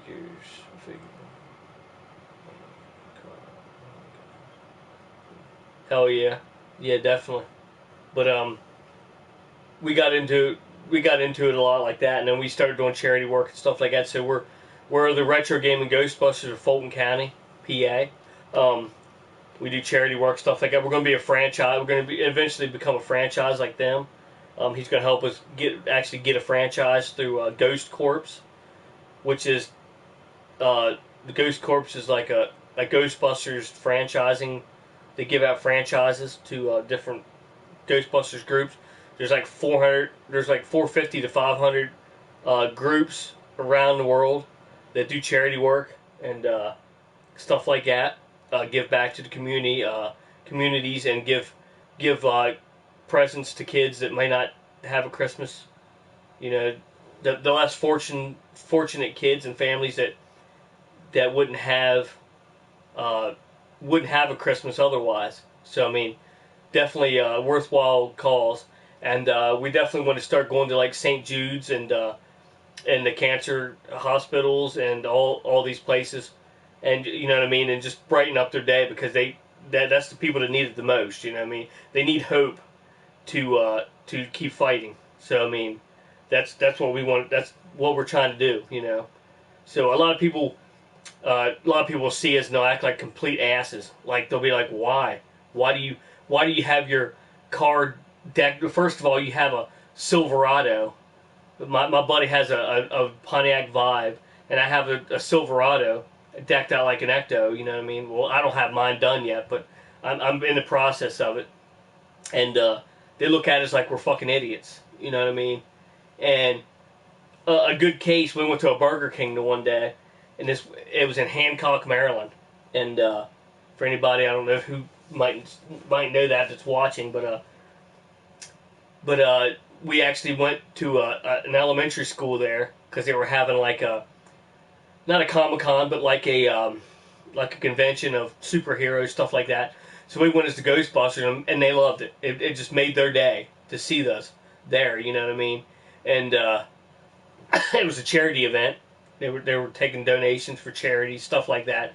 So And this guy at the Burger King looks at me like, what is wrong with you? Why you got that shit on? Like, come on now. You could tell he wanted to say something to me. So I just kept looking at him like, what's your problem? You know? And I didn't say that, but I was just kept looking at him, you know, like, really? And he eventually spoke up and he said, so why you guys dressed like that? Kind of not smart assly, but just kind of like firm, like, what are you doing? And I said, we're doing charity work down here at the Hancock elementary school. Oh, he said, well, I appreciate that. I live in this town, and I appreciate you supporting that kind of stuff, and charity and stuff. And I think, well, dude, just a minute ago, you were looking at me like I was an idiot, like I need to go to the mental institution or something. And now it's okay because I'm doing something for your, like, you should have known you should have saw us. If you live in the town, it's not that big. And it just pissed me off, you know what I mean? Like, he was looking at us like we're idiots, and then as soon as we say, oh, we're doing charity stuff down there, and, you know, for the kids and stuff, then he was like, oh, okay. Like, you know, that's, and then later on, like, now, it just doesn't bother me anymore. We go into Walmart, it doesn't matter what time of the year it is, we just waltz into Walmart in full gear, and just walk through the Walmart, just see how many heads we can turn. Whether it's good heads or bad heads, we don't care. We really don't care, because, you know what I mean? For the most part, they're good. For the most part, people want to get pictures with us. How we went to an event, an actual legitimately haunted house down in Virginia, and they wanted our autographs, like we're famous or something. I was like, I'm not famous. Oh no, we just want your signature on there. Really sounds good. Really sounds nice. Yeah, some people don't understand, like, they never heard of a convention. Yeah, it's like you guys going to a Comic-Con? Like, no, that's how it started out, but now we just do charity stuff. Oh, that's good, nice. You know? Like, they act like dicks until they find out what we're doing, and then they, like, yeah, it's like, it's crazy.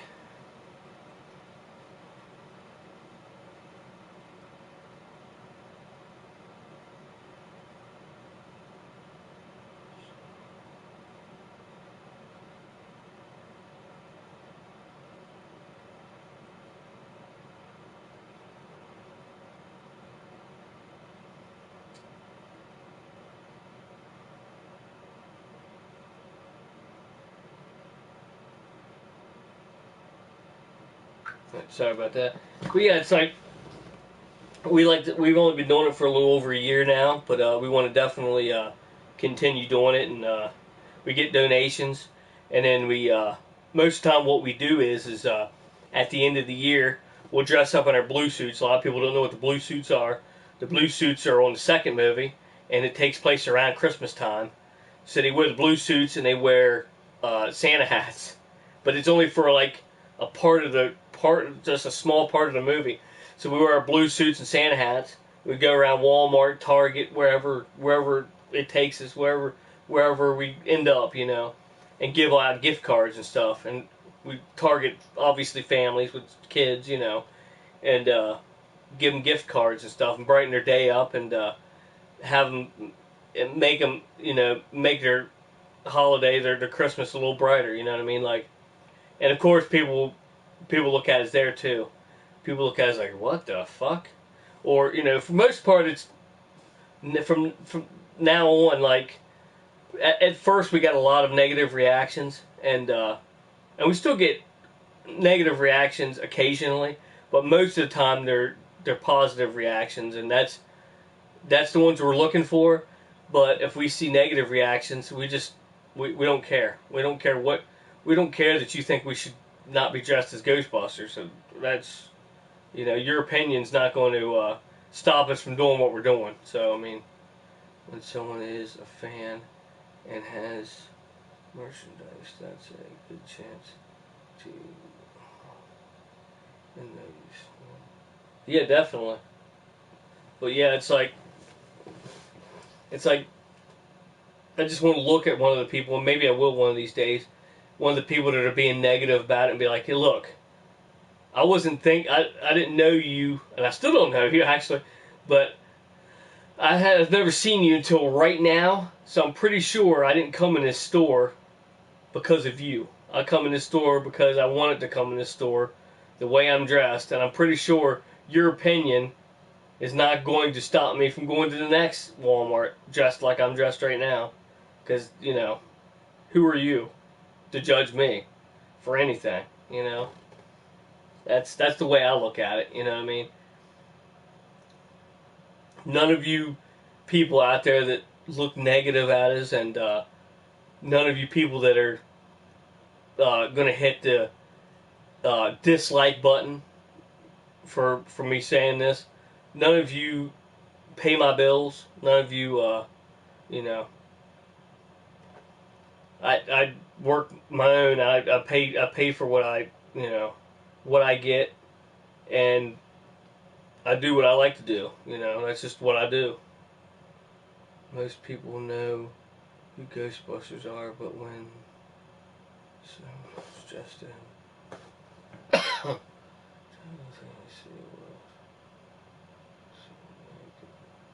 yeah, yeah, for sure. But like I said, most of the time we get good reactions. We get people that want to get pictures with us, stuff like that.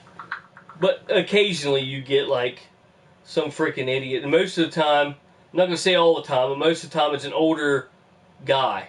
They just look at you like, "What is wrong with you?" You know. And I'll be like, "Well, get me a notebook. I might have enough time." But but they just look at you like, "Really? Like, what is wrong with you?" And I'm like, "Nothing. I'm here to have fun. If you can't have fun in life, then why are you here? I mean, you got to have a little bit of fun in life." And the kids love it. I mean, the kids, it's for the kids mostly. I mean, it's not for the freaking 60-year-old, 70-year-old guys that are mostly the ones that are freaking looking at you like you just came in their house and shot them or something, shot their dog or something. They just look at you like just idiots. You know what I mean? They just like, do you really think I give a crap what you care about, what you think of what I'm doing?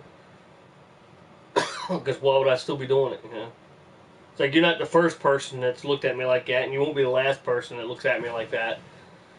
And I really don't care. There's people at work that think I'm an idiot, or for some reason think I'm a homosexual because I like Star Wars and Ghostbusters, and I don't know how that makes me a homosexual, but yeah. I'm going to turn this down. I do appreciate that, Doug. Aaron, if you're watching. He's sending me all the pictures, a lot of the pictures I lost off my old phone. But, yeah, I don't know how liking Star Wars and liking Ghostbusters makes me a homosexual, but whatever, you know. If that's what you want to think, then fine. I don't give a crap, because I know that I'm not. And I'm not knocking on homosexuals, because you do what you want to do, I do what I want to do. But just because I like those things doesn't make me a homosexual. I don't know how one has anything to do with the other. But yeah. If you would like to see the Ghostbusters in an orgy or something, okay, maybe you're a homosexual. But yeah. I just like the movies, you know, preferably. And you know, I don't get that, but, you know, whatever. They can think and whatever they want. They can talk about me however they want, but at the end of the day, you like what you want, I'll like what I want, and, you know, you might have an opinion about it, but I don't give a crap about your opinion if you're going to be negative about it, you know. It's like, can't we all just get along kind of thing, you know. Everybody likes, a lot of people like the same things, a lot of people like different things, you know.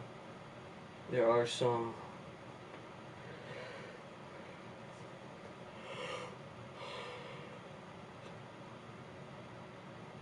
Yeah, it's I don't know. I don't get why. There's a lot of things I don't get over the years that just it just doesn't make any sense to me. Like some of the younger kids, and I'm sorry if you're a younger guy. I'm not targeting you. I'm just saying a lot of the older guys are like, "Oh, I drive 80 miles an hour down the road." Whoop-de-doo. Like, why? How? Since when was driving like an idiot down the road a cool thing? I don't know when that started. But Just because I don't drive 80 mile an hour down the road, I'm some sort of granny driver because I don't drive 80 mile an hour down the road. Well, you know what? I value my life. I value the life of my family. I value the life of others that I don't even know that I might kill. I don't want to fix my car every time I decide to hit a deer going 80 miles an hour. How is any of that fun? I don't get how that's fun. Or doing donuts and then buying tires. I don't like buying tires when they wear out normally. Why speed up the process of burning tires or ruining your tires and have to buy new ones? When was that a cool thing? You know what I mean? Like because I don't drive 80 miles an hour. That's I don't just stuff like that. Wearing the pants down to your ankles. I mean, when was that? When did that come in? I mean, it's been in for a while, but how did it start? I mean, I know how it started. If kids today knew how that stuff started, then they would probably not wear their pants down around their ankles again. I'm not going to go into that because, not my place to say where it come from, but Google it once and you'll find out. You'll find out pretty quick where that came from. I can't be expected to speeding my car if it's just a simple... Yeah, well, I mean, any car could go faster than you need to go, but what you're not understanding is the safety of your family. If they might be in the car with you, your safety, the safety of others around you that you might hit and kill. The fact that you're going to tear your car up, the fact that you're going to get arrested if you do too. You're going to get thrown with a hell of a fine and get arrested if you can't pay that fine. You're going to get your license taken from you. You're going to get fined. What's cool about any of that? I just don't understand. That's going to old school roots of some. Yeah, it's like I just don't get it. You know what I mean? Like a lot of the stuff that's come in, I'm not totally out of tune with everything. I know the things that people think are cool nowadays. I just don't get why they think it's cool. Like I just don't understand any of it. You know what I mean? Like putting stereo systems in your car that are vibrating so loud that not only are they vibrating bolts loose from your car, you imagine what that's doing to your ears. Like, why would you want to listen to music that loud? I just don't get why that's a cool thing either. Like I had one friend that his buddy actually had to tighten his spoiler up on his car every time he went to leave, because if he didn't, by the time he got where he was going to go, the speaker box in his back of his trunk would have vibrated the bolts out of his spoiler and it would fall off. That's how bad it was. Like, why would you have something like that? I mean, I like a good sound in stereo, but I like to be able to hear that, and I like to not be able to hear ringing in my ears when I get out of your vehicle. That just I don't know when that become a cool thing either. To go deaf listening to music. That's AEW. AEW? What? Huh? What? Yeah, AEW's pretty awesome. Haven't seen a lot of AEW. My cousin gets me to shows and I watch them a lot. But from what I saw, I think it's pretty awesome. A lot of people get really uptight about stuff like that. AEW. Help me out here. Impact Wrestling. They're like, oh, they don't like them because it's not WWE. But that's not a bad thing to have. It's a good thing to have competition, because without AEW and without Impact Wrestling, WWE could be like just sit on their laurels. Oh, if you want to watch wrestling, you got to watch ours. So we don't have to do anything innovative. We don't have to compete. So now they have to compete with these guys, with these companies, and that's a good thing. Competition is a good thing when it comes to entertainment. That's another problem with any loudspeakers. What? Yeah, exactly, John. You're right. Car spoilers. I like to impact for a while. Yeah, it's like for instance, like fanboys. I don't know if everybody here knows what a fanboy is. A fanboy, I did a video of it. It's been years ago. It's probably been 4 or 5 years ago now. But they had big stars for a while. Yeah. But a fanboy is basically someone that says, okay, I like PlayStation. Xbox can go to hell. I like PlayStation. And Xbox is stupid. Well, I don't know why you own an Xbox. And I don't get those people either, because you might like for instance me. I like PlayStation. I've been playing on PlayStation for ever since PlayStation 1. You know, and I prefer PlayStation. I prefer it. But as you can see, here's an Xbox right here. I have multiple Xbox 360. I did have an Xbox One, but it took a crap on me. Like the disc job was screwing up. I sold it to a friend because his son only does digital stuff anyway, so it worked out for him. But if I get a chance, I'll buy another Xbox One. I'd love to have one just in my collection and to play the exclusive games for it that PlayStation doesn't have, and vice versa. It's competition. You don't want to see Nintendo. If you like, say for instance, you like Sony. You don't want Xbox to go out, and you don't want Nintendo to go out, because that's the competition. Because if they do that, then not only can Sony say, "Oh, we're going to start charging $80 for our games." You don't like it? You're not going to play a video game because we're the only thing here. We don't have to do much. We can just sit on our ass and collect the paychecks, collect our money. We don't have to compete with. You want the competition. You want Xbox to look at PlayStation and be scared of what they have, and vice versa, and Nintendo as well. You want them to be in competition so they can give you the best product possible. They can continue to be innovative and continue, just like the wrestling. You don't want just one. You don't want. Why would you want less options? Like, why would anybody want less options? You go to a restaurant. Do you like going to a restaurant that has a full menu, or do you want to go to a restaurant that says, okay, here's burger and fries. Here you go. This is what we have. This is what you're going to buy if you come here. That's all we have, burger and fries. Do you want that, or do you want to go to a restaurant and order different things? You know what I mean? You don't. Why would you want less choices in life? More choices are always better, no matter what it is. You know, it makes no sense to me why people put other places and then call like Xbox fans homosexuals, or they call them gay, but everybody knows that gay means happy, just in a different language. So I mean, they're not even using that word properly, but they're referring to them as homosexuals. Let's put it that way. To them, gay means that for some stupid reason or another. But they're calling them idiots and all blah blah blah because they like Xbox. They're not idiots. That's what they prefer. They're not asking you to like what they like. They're asking you to like what you like, and they like what they like. You're not going to change their mind on it. You know, Apple, Android, pick one. Neither one of them's any better than the other. It's just what you like. You know, they had me. I like Xbox.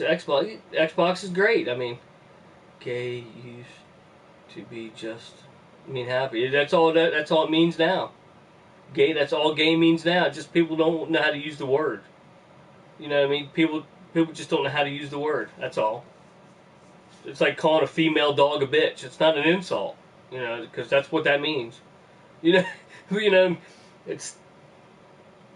you're gay because you like Xbox. You're gay while you're playing your Xbox. Yeah, you're happy while you're playing your Xbox. That's a good thing. You know, gay has nothing to do with homosexual. Xbox makes me happy. There's good console collection. Yeah, exactly. Try playing Halo on a PlayStation. You know, it's not going to happen because it's exclusive to that. Try playing God of War on an Xbox. It's not going to happen. Try playing Legend of Zelda on either one of them consoles. It's not going to happen. Each console is good for what it's good for, and that's a good thing. I like PlayStation. Xbox definitely has some games I want to play. Exactly. Haha, I've heard about bitch meaning young female. Bitch means female dog. Basically, is what a bitch is. A female dog, possibly a female dog in heat. But that's basically. The thing is, it's like people say that the Bible says not to cuss. I don't want to get biblical or no religious stuff here, because a lot of you might not be religious. I happen to be Christian, but I'm not one of them people, one of them Bible thumpers who say, "Hey, you got to believe what I believe." No, that's not me. But in the Bible itself, it says not to. Well, it's kind of loosely translated in the Bible. It says not to speak unkindly to somebody. Well, because you're cussing doesn't mean it's got to be unkindly. You might call your best friend and look at that asshole. Hey, asshole. And you might be talking to him in a kindly manner. But a lot of people are like, Nintendo is, of course, another great... Yeah, exactly. I want to get a Switch. I haven't got a Switch yet, but I would love to get a Switch one of these days. I got a Wii U, but and as you can tell, I got all the old consoles. But excuse me. But a lot of people say, "Oh, if you swear, you're going to hell." No, because you know what? Every cuss word in our language is a word from something. You know what I mean? And God doesn't know what a cuss word is. I mean, He does, but he didn't. Back years ago, they didn't even exist. They're man-made words, like bitch, for instance. Bitch means female dog, and now we use it to refer to a woman that's acting bad. You know, that's what we did as humans. It doesn't necessarily mean that. You know what I mean? Like, it's just a word from something else that we just, okay, this is a bad word now. This is dubbed a bad word. We're not supposed to say the word, even though it means nothing. It's just a man-made word that was dubbed a bad word now. So now if you say it, you're cussing, you're going to go to hell. No, that's not how it works. Like, tomorrow, ocean could become a bad word. I mean, does that mean every time I say the word ocean, that God's like, yeah, you're not coming up here. You're going straight to hell. That's the kind of shit people come up with. It just drives you nuts. Yeah, some people might not mean to offend with what they say. Yeah, exactly. In today's day and age, as pussy whipped as people have gotten over the years, you don't even have to offend the person you're talking to. Like at where I work at, you could be talking to someone else, and a third party that has nothing to do with the conversation could hear you, and if he or she gets offended by, guess what? You're getting in trouble. They didn't even have a say in the conversation. You're just hearing you talk. So you got to cater to them pussy whip motherfuckers. That might have offended someone, but and speak properly. You know what I mean? Like, really?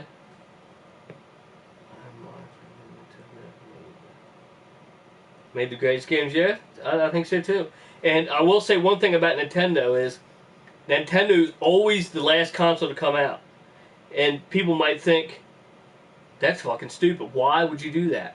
Well, because Sony and Xbox, Sony and Microsoft, they're in such a war with each other. Don't get me wrong, both Sony and Microsoft are great companies that make great consoles. But they get in a freaking boom, boom, boom, back and forth like, mine's better than yours, no, mine's better than yours, no, mine's better than yours, blah, blah, blah. That they spit out consoles so damn quick that they just have a crazy failure rate. I'll give you a little bit of math on that. And I might be off a little bit on the percentages, but I'm pretty damn accurate on the percentages if you Google them. When the Xbox 360 came out, everybody knows the Xbox 360 was shit when it came out. I'm not even joking. Like, I'm not even knocking on that. I'm not knocking on Xbox. It's just a fact. It was shit. All right. It basically had a 22% failure rate, which doesn't sound like much, but it is. It's horrible. A 22% failure rate. PlayStation comes out. It's it has failure rates too, but its failure rate was actually 0.2% failure rate. What a hell of a difference, right? It's you shouldn't be spitting these consoles out. Not only consoles but games. They really go bad on the games just because they make more games than consoles, obviously.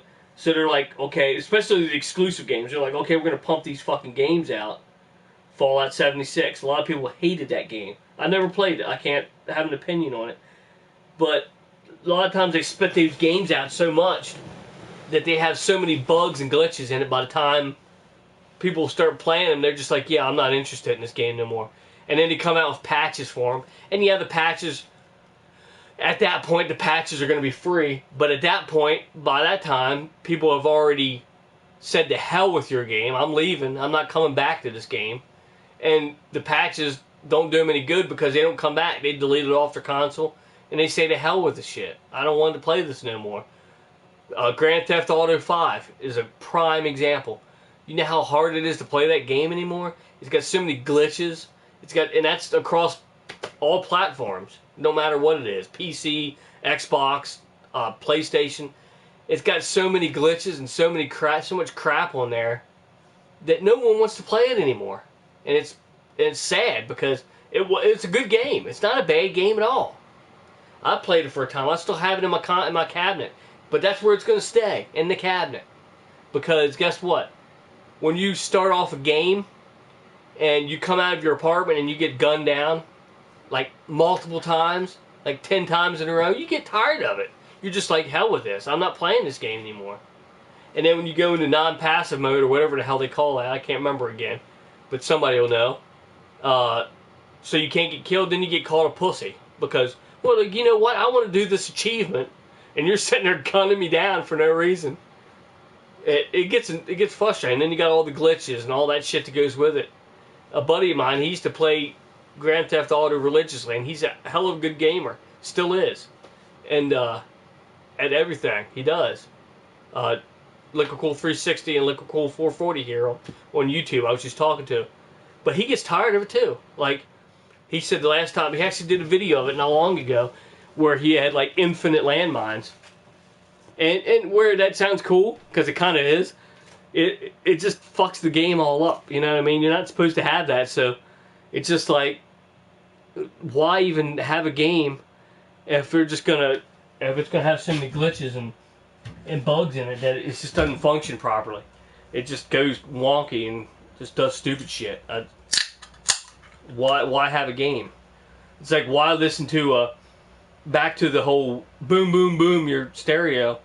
Not only is it boom boom boom you can't hear it, but there's a lot of songs you can't even tell what words they're saying.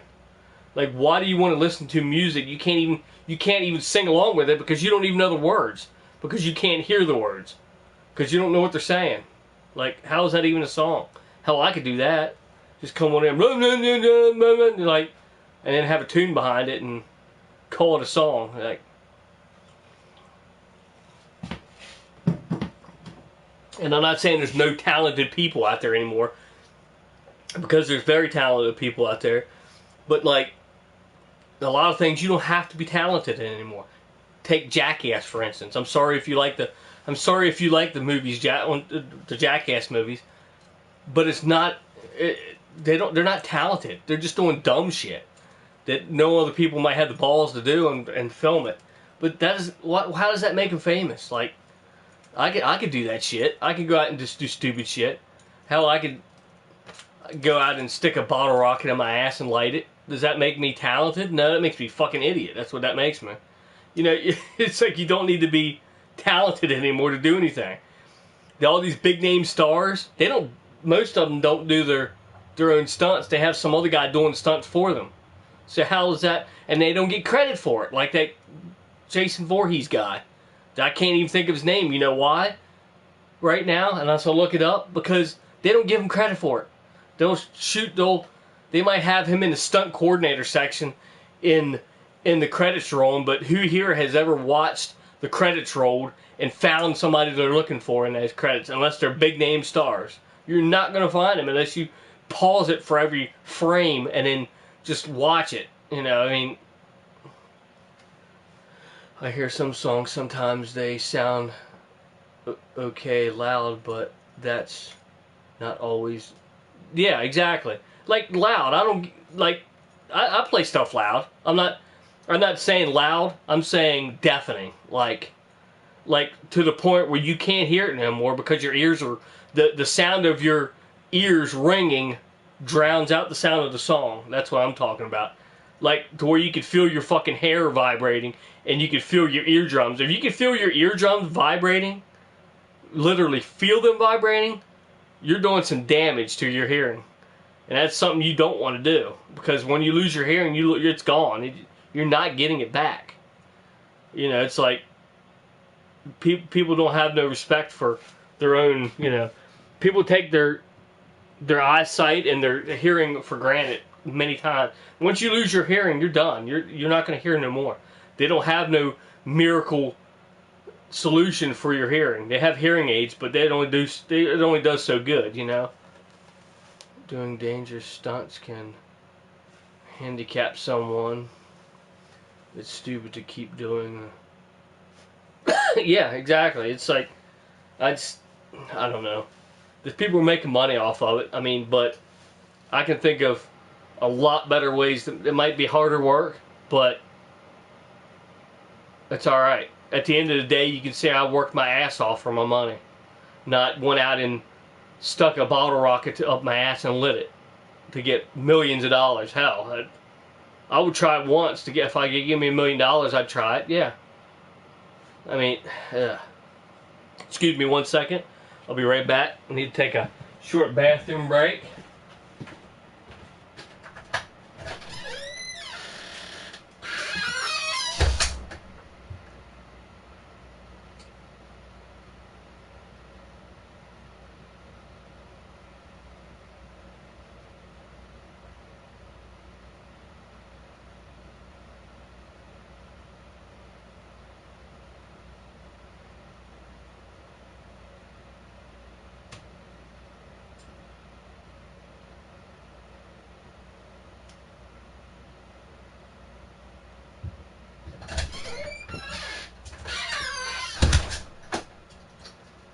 Alright. But yeah, it's just crazy what people make money off of nowadays. You know, it's just like the reality TV shows. We got way too many reality TV shows. It's just and it's not real. Like they're saying it's reality. No, it didn't. It's all staged, and I mean they might say some stuff that they do in their everyday life, but it's drummed up for TV. You know it is. It's not completely reality. I mean, come on, because most people, I'm not saying most people, but a lot of people that are on there, you wouldn't want to know their lives. Their lives, if you follow about everything they literally did in their life, you'd be sleeping in the first episode. I mean, you know it's drummed up. It has to be. The Maury Show and Jerry Springer. If you believe the stories on Jerry Springer, that you're an idiot. I'm sorry, but you just are.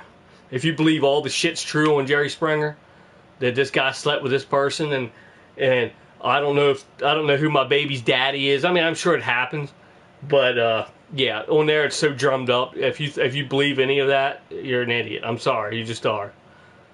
But yeah, like the video games. Sometimes the music is great, but sometimes doesn't have to be. Yeah, exactly. And a lot of people nowadays on the video game side of stuff, they're like, "Oh, look at the graphics! Look at the I can't say that I don't care about graphics because graphics are awesome. Don't get me wrong, but what I go for is gameplay. You know what I mean? Like, take for instance the Monday Night Raw game for the Xbox, the original Xbox, the big monster Xbox right here. Awesome graphics. Maybe probably better than the PlayStation versions of some of the games. Definitely better graphics. Gameplay, I don't know about the second one. I actually own the second one. I have never played it. But the first one, the gameplay, garbage. Complete garbage. Not complete garbage, but garbage. It has great graphics and the controls are fine. but just the way they progress through story modes and stuff is garbage. It's just complete rubbish, garbage. One of the best wrestling games still today in this day and age, still today is SmackDown versus Raw, or SmackDown. I think it's a SmackDown versus Raw. Here Comes the Pain. It's a SmackDown game. SmackDown Here Comes the Pain for the PlayStation 2. I think they might have came out with it for the Xbox too. I'm not positive on that. But one of the best graphics, no. I mean, for the time, it was good graphics. But some of the best gameplay ever on a wrestling game. Even better than a lot of aspects of wrestling games today.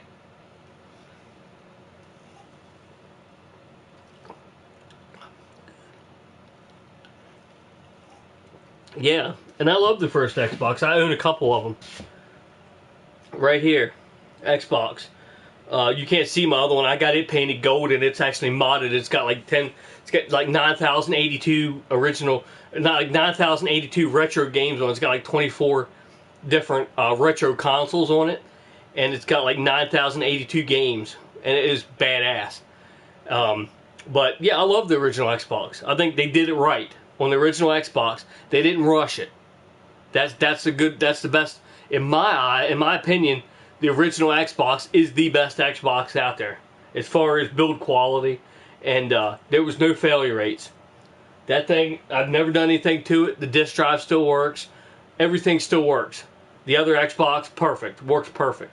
The only problems I've ever had with any Xboxes, the original Xboxes, I actually had one that went bad, but it took a while for it. But most failures on the original Xbox is the belt that's used to eject the tray, and it is so easy to fix.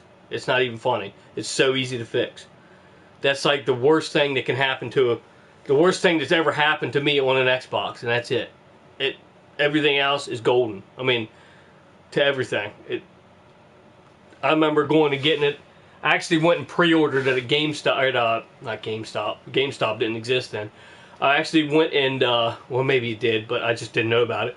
I went to Toys R Us and pre-ordered the original Xbox, and they didn't actually have them in stock. So I pre-ordered them, and then I got the console, and then you couldn't play no games on it because you had to pre-order the games too.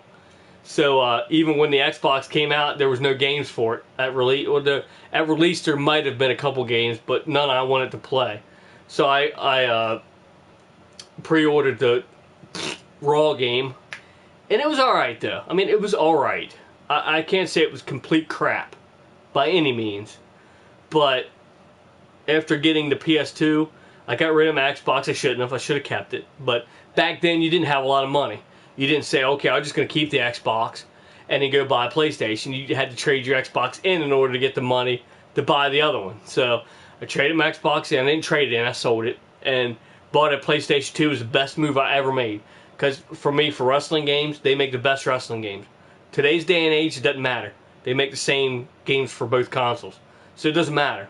But back then, in my opinion, PlayStation 2 did it better than Xbox as far as wrestling games goes. If you want racing games, then you want to go with Xbox. That's my opinion on the original Xbox versus PlayStation 2. And there's a lot of other games that both consoles did better than each other, but I never really got into too many different types. Adventure games. I never really got into racing games that much either.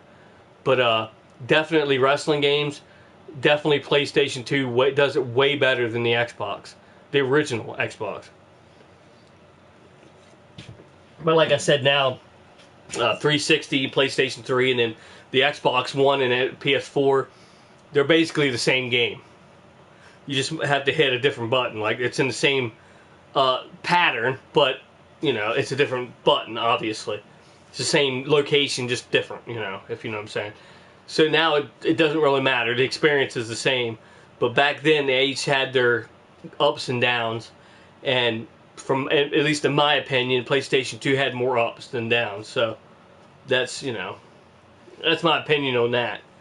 I'm not going to say that's the way you should think. I'm just saying that that's, in my opinion. I want to see if I can find now that I was talking about that, I want to see if I can find.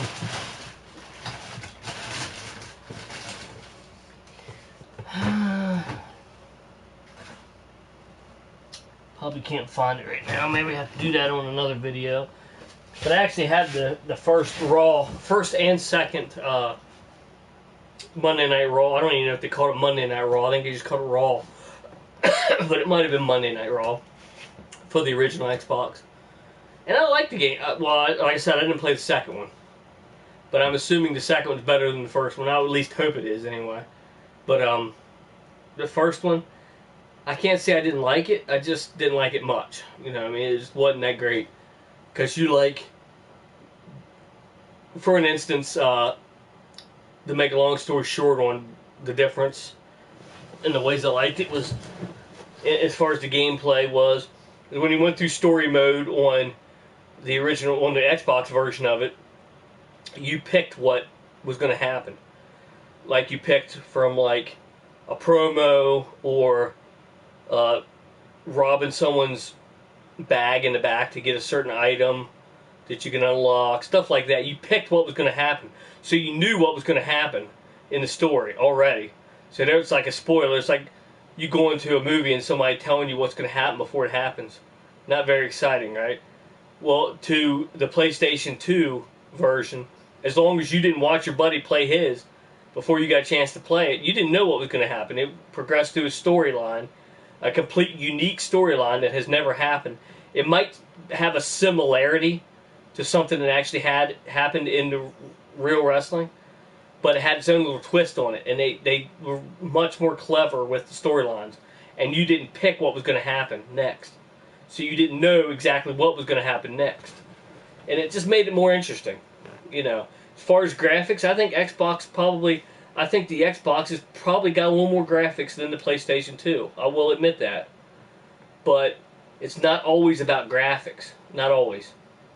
For instance, there's plenty of wrestling games, like 2000s wrestling games, like 2015 wasn't too terrible. I didn't play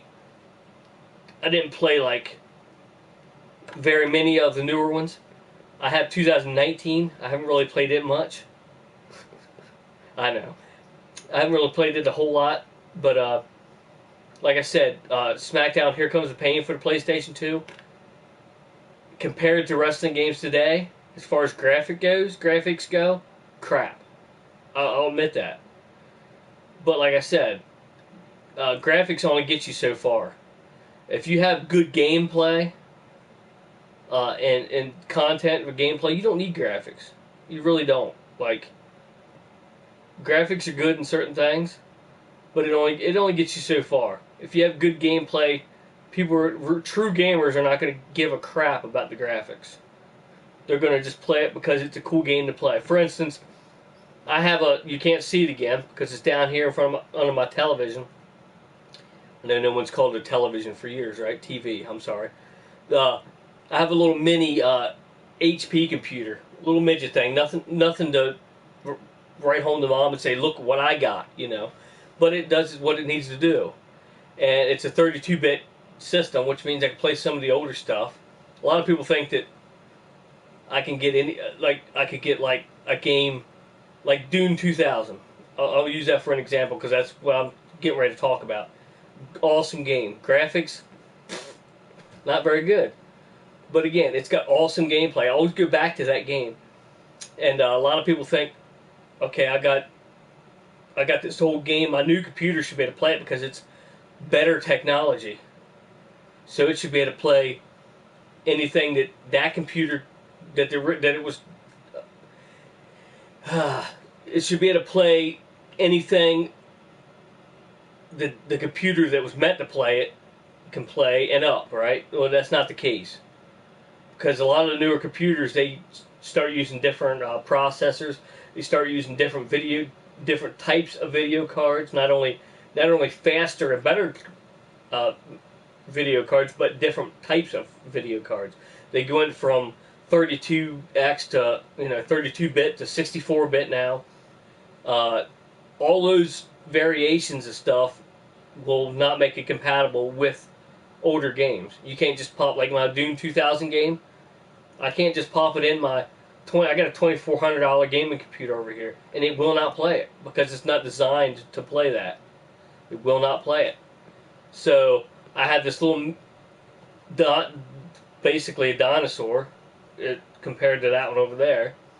Not dinosaur compared to a lot of stuff behind me, or dinosaur compared to a lot of computers in general, but a dinosaur nonetheless compared to this computer over here, and it runs it great. So you just got to have that kind of stuff, and to play those games. And again, the graphics suck; they're not that great, but the gameplay is so immersive and so fun to play that you always end up going back to it. Like, and it's not that complicated of a game. It can get a little rough at the end to beat it, but anybody that's ever played Doom 2000, if you haven't, if you got an older computer, I highly recommend that. It's I can't remember what the specs are on it, but it's pretty low. It's not you can have like an older computer and it will run it, but it has to be a 32-bit system. I think they had a 64-bit system at one point, but I haven't got my hands on it yet. I wish I had the 32-bit version of it, because then I would be able to play it on, a lot of my consoles and stuff. But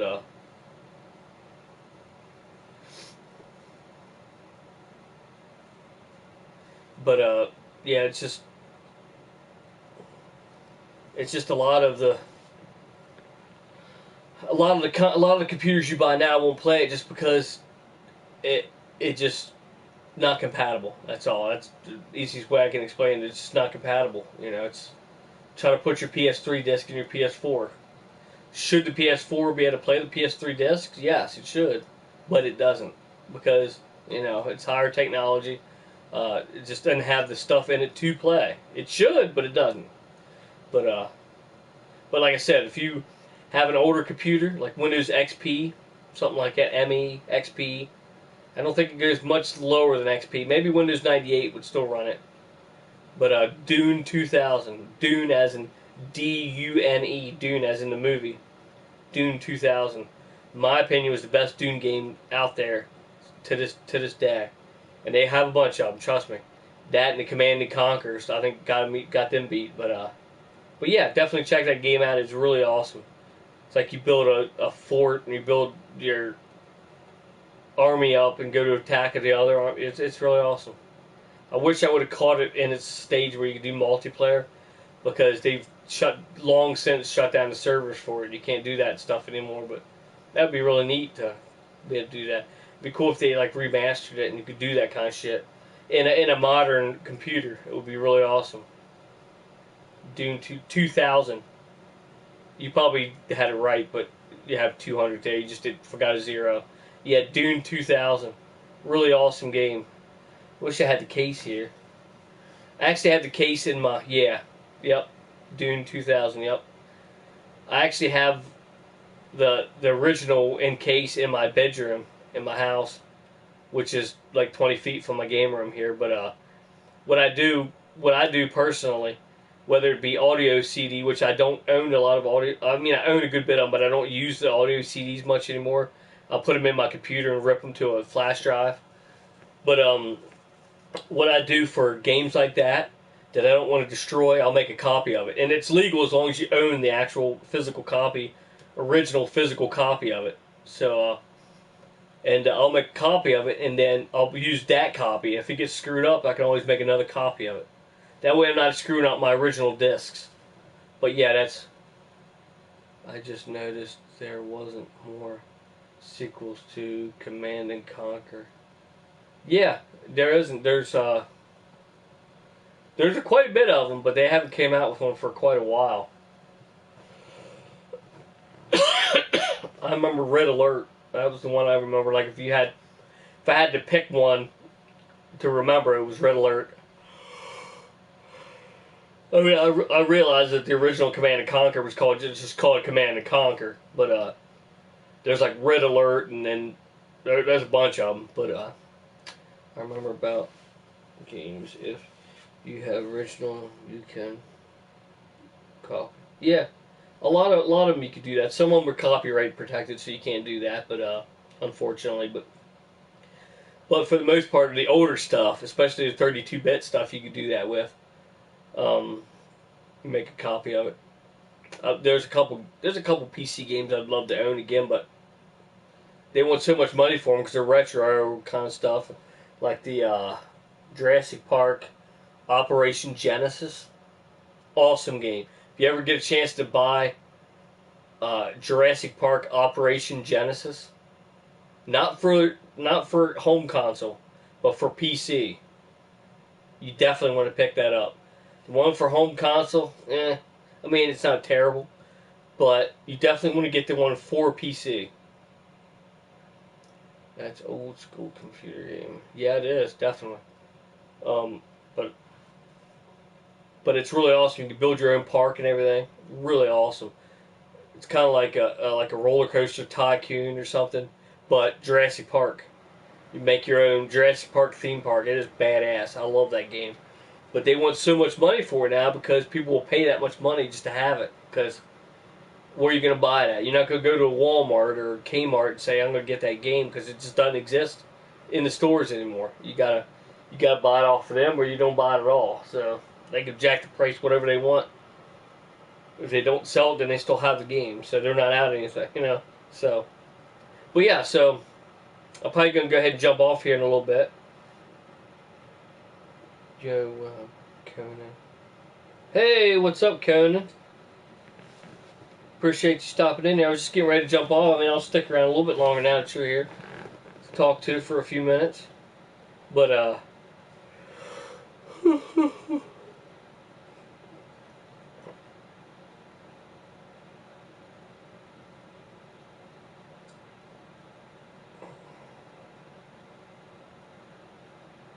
buddy sent me a bunch of pictures here.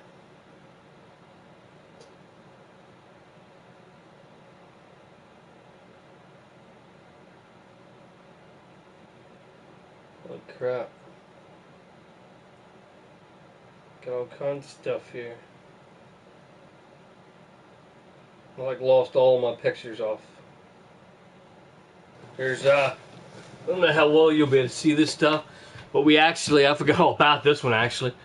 At that same place that we saw the guy that plays does the stunt stuff for Jason Voorhees on Freddy vs. Jason, we also saw this guy here who is the original guy that it's not going to focus too well here, but the guy right in the middle is the guy that actually wore the Stay Puft suit in the original Ghostbusters movie. Really awesome down-to-earth guy.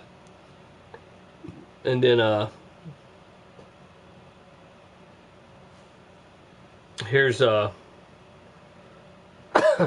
this big tall dude right here is the guy that played Jason Voorhees, done the stunts for Jason Voorhees in Jason versus Freddy, or Freddy versus Jason. I always say it backwards.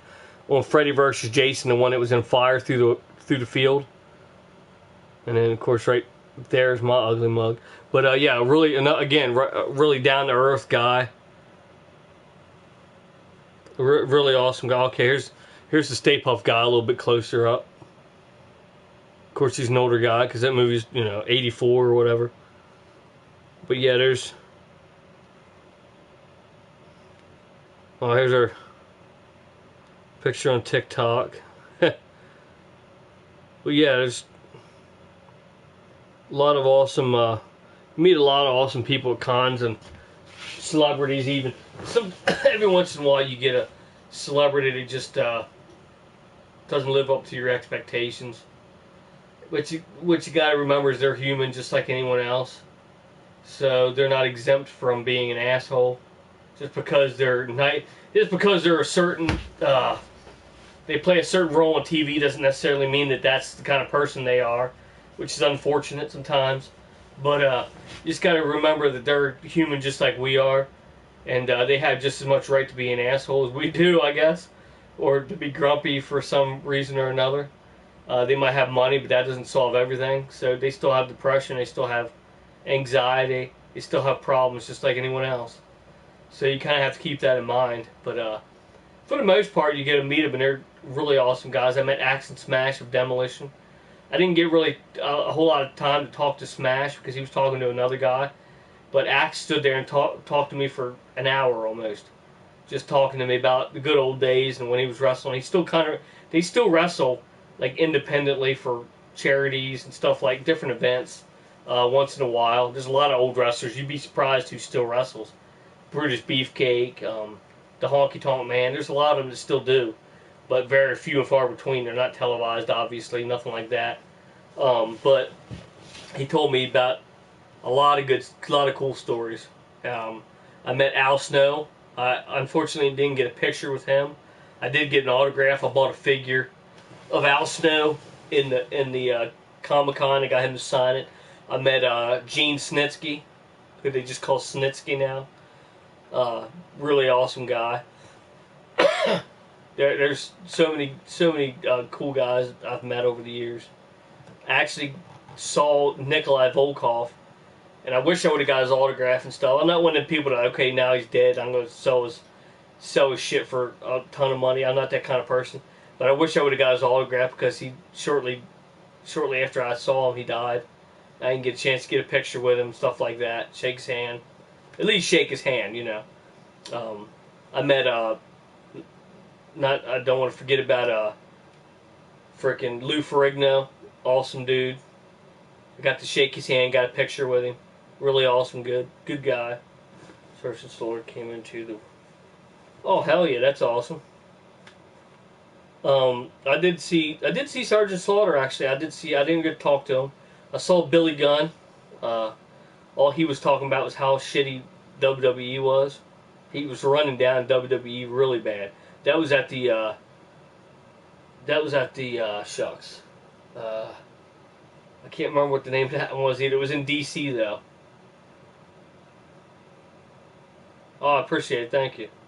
I can't remember what his name was, or what the name of that con was, but there was a bunch of them there. They had Sting. That's where I met Lou Ferrigno. They had Sting, which I didn't get a chance to. He got away before I got a chance to meet him.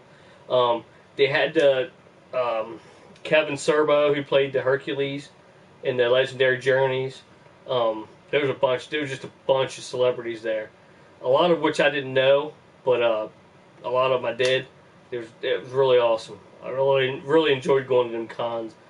Just forget what the names some are half the time, but it was in DC. Awesome Con. It was called the Awesome Con. Actually, I have a book of that. I should have just looked at it. Awesome Con 2019. I can actually show you everybody who was there, honestly. Actually, so let's see.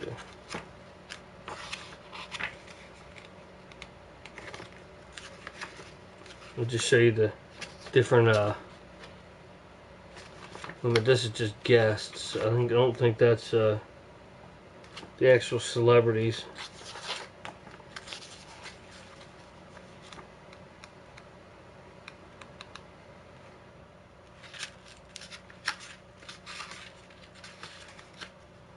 Then again, maybe it is. Oh, okay, here we go. Data from Star Trek, that's one of them I forgot.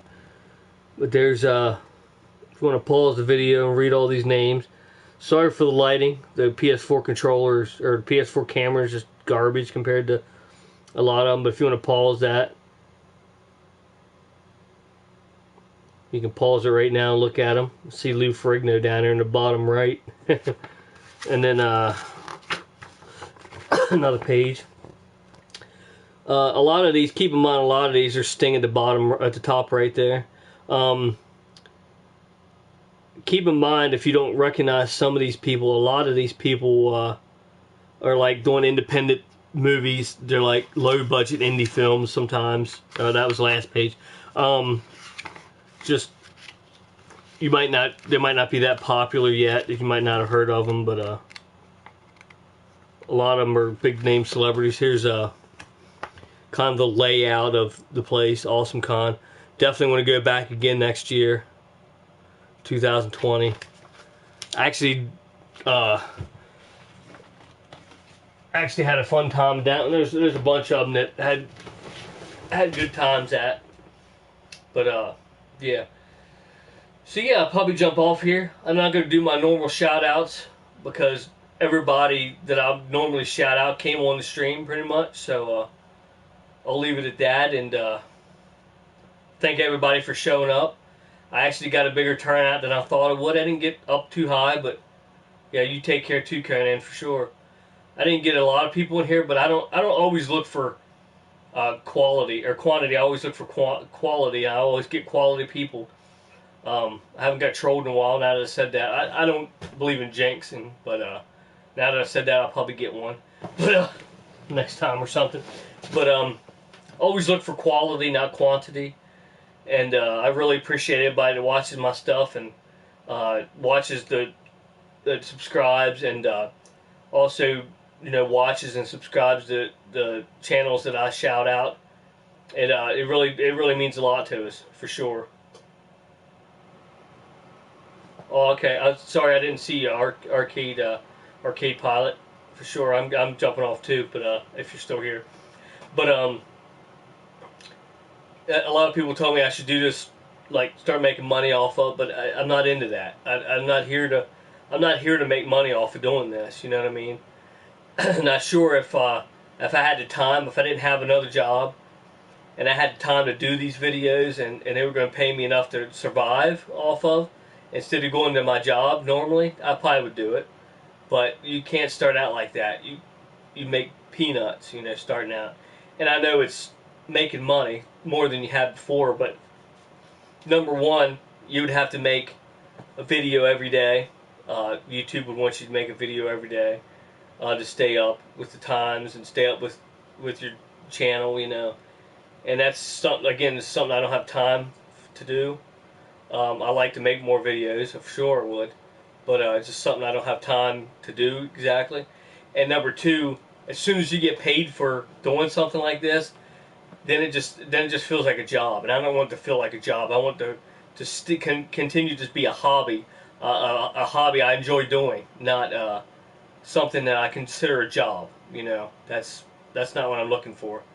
So, but I appreciate everybody that comes out and checks out my videos, gives it a thumbs up, subscribes.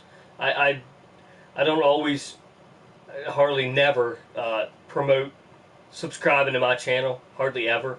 I do, you know, to my friends and fellow YouTubers, I do, but to myself, I normally don't. And you probably won't hear it again for a long time to ask to subscribe or to say about subscribing to me, but I do appreciate it. And I appreciate all the thumbs up I can get. And so I want to thank everybody, and thank everybody for watching, coming in here live and watching it after the fact, after it's uploaded equally. And until next time, thanks for watching, everybody. And I'll meet you right back here in the Oasis.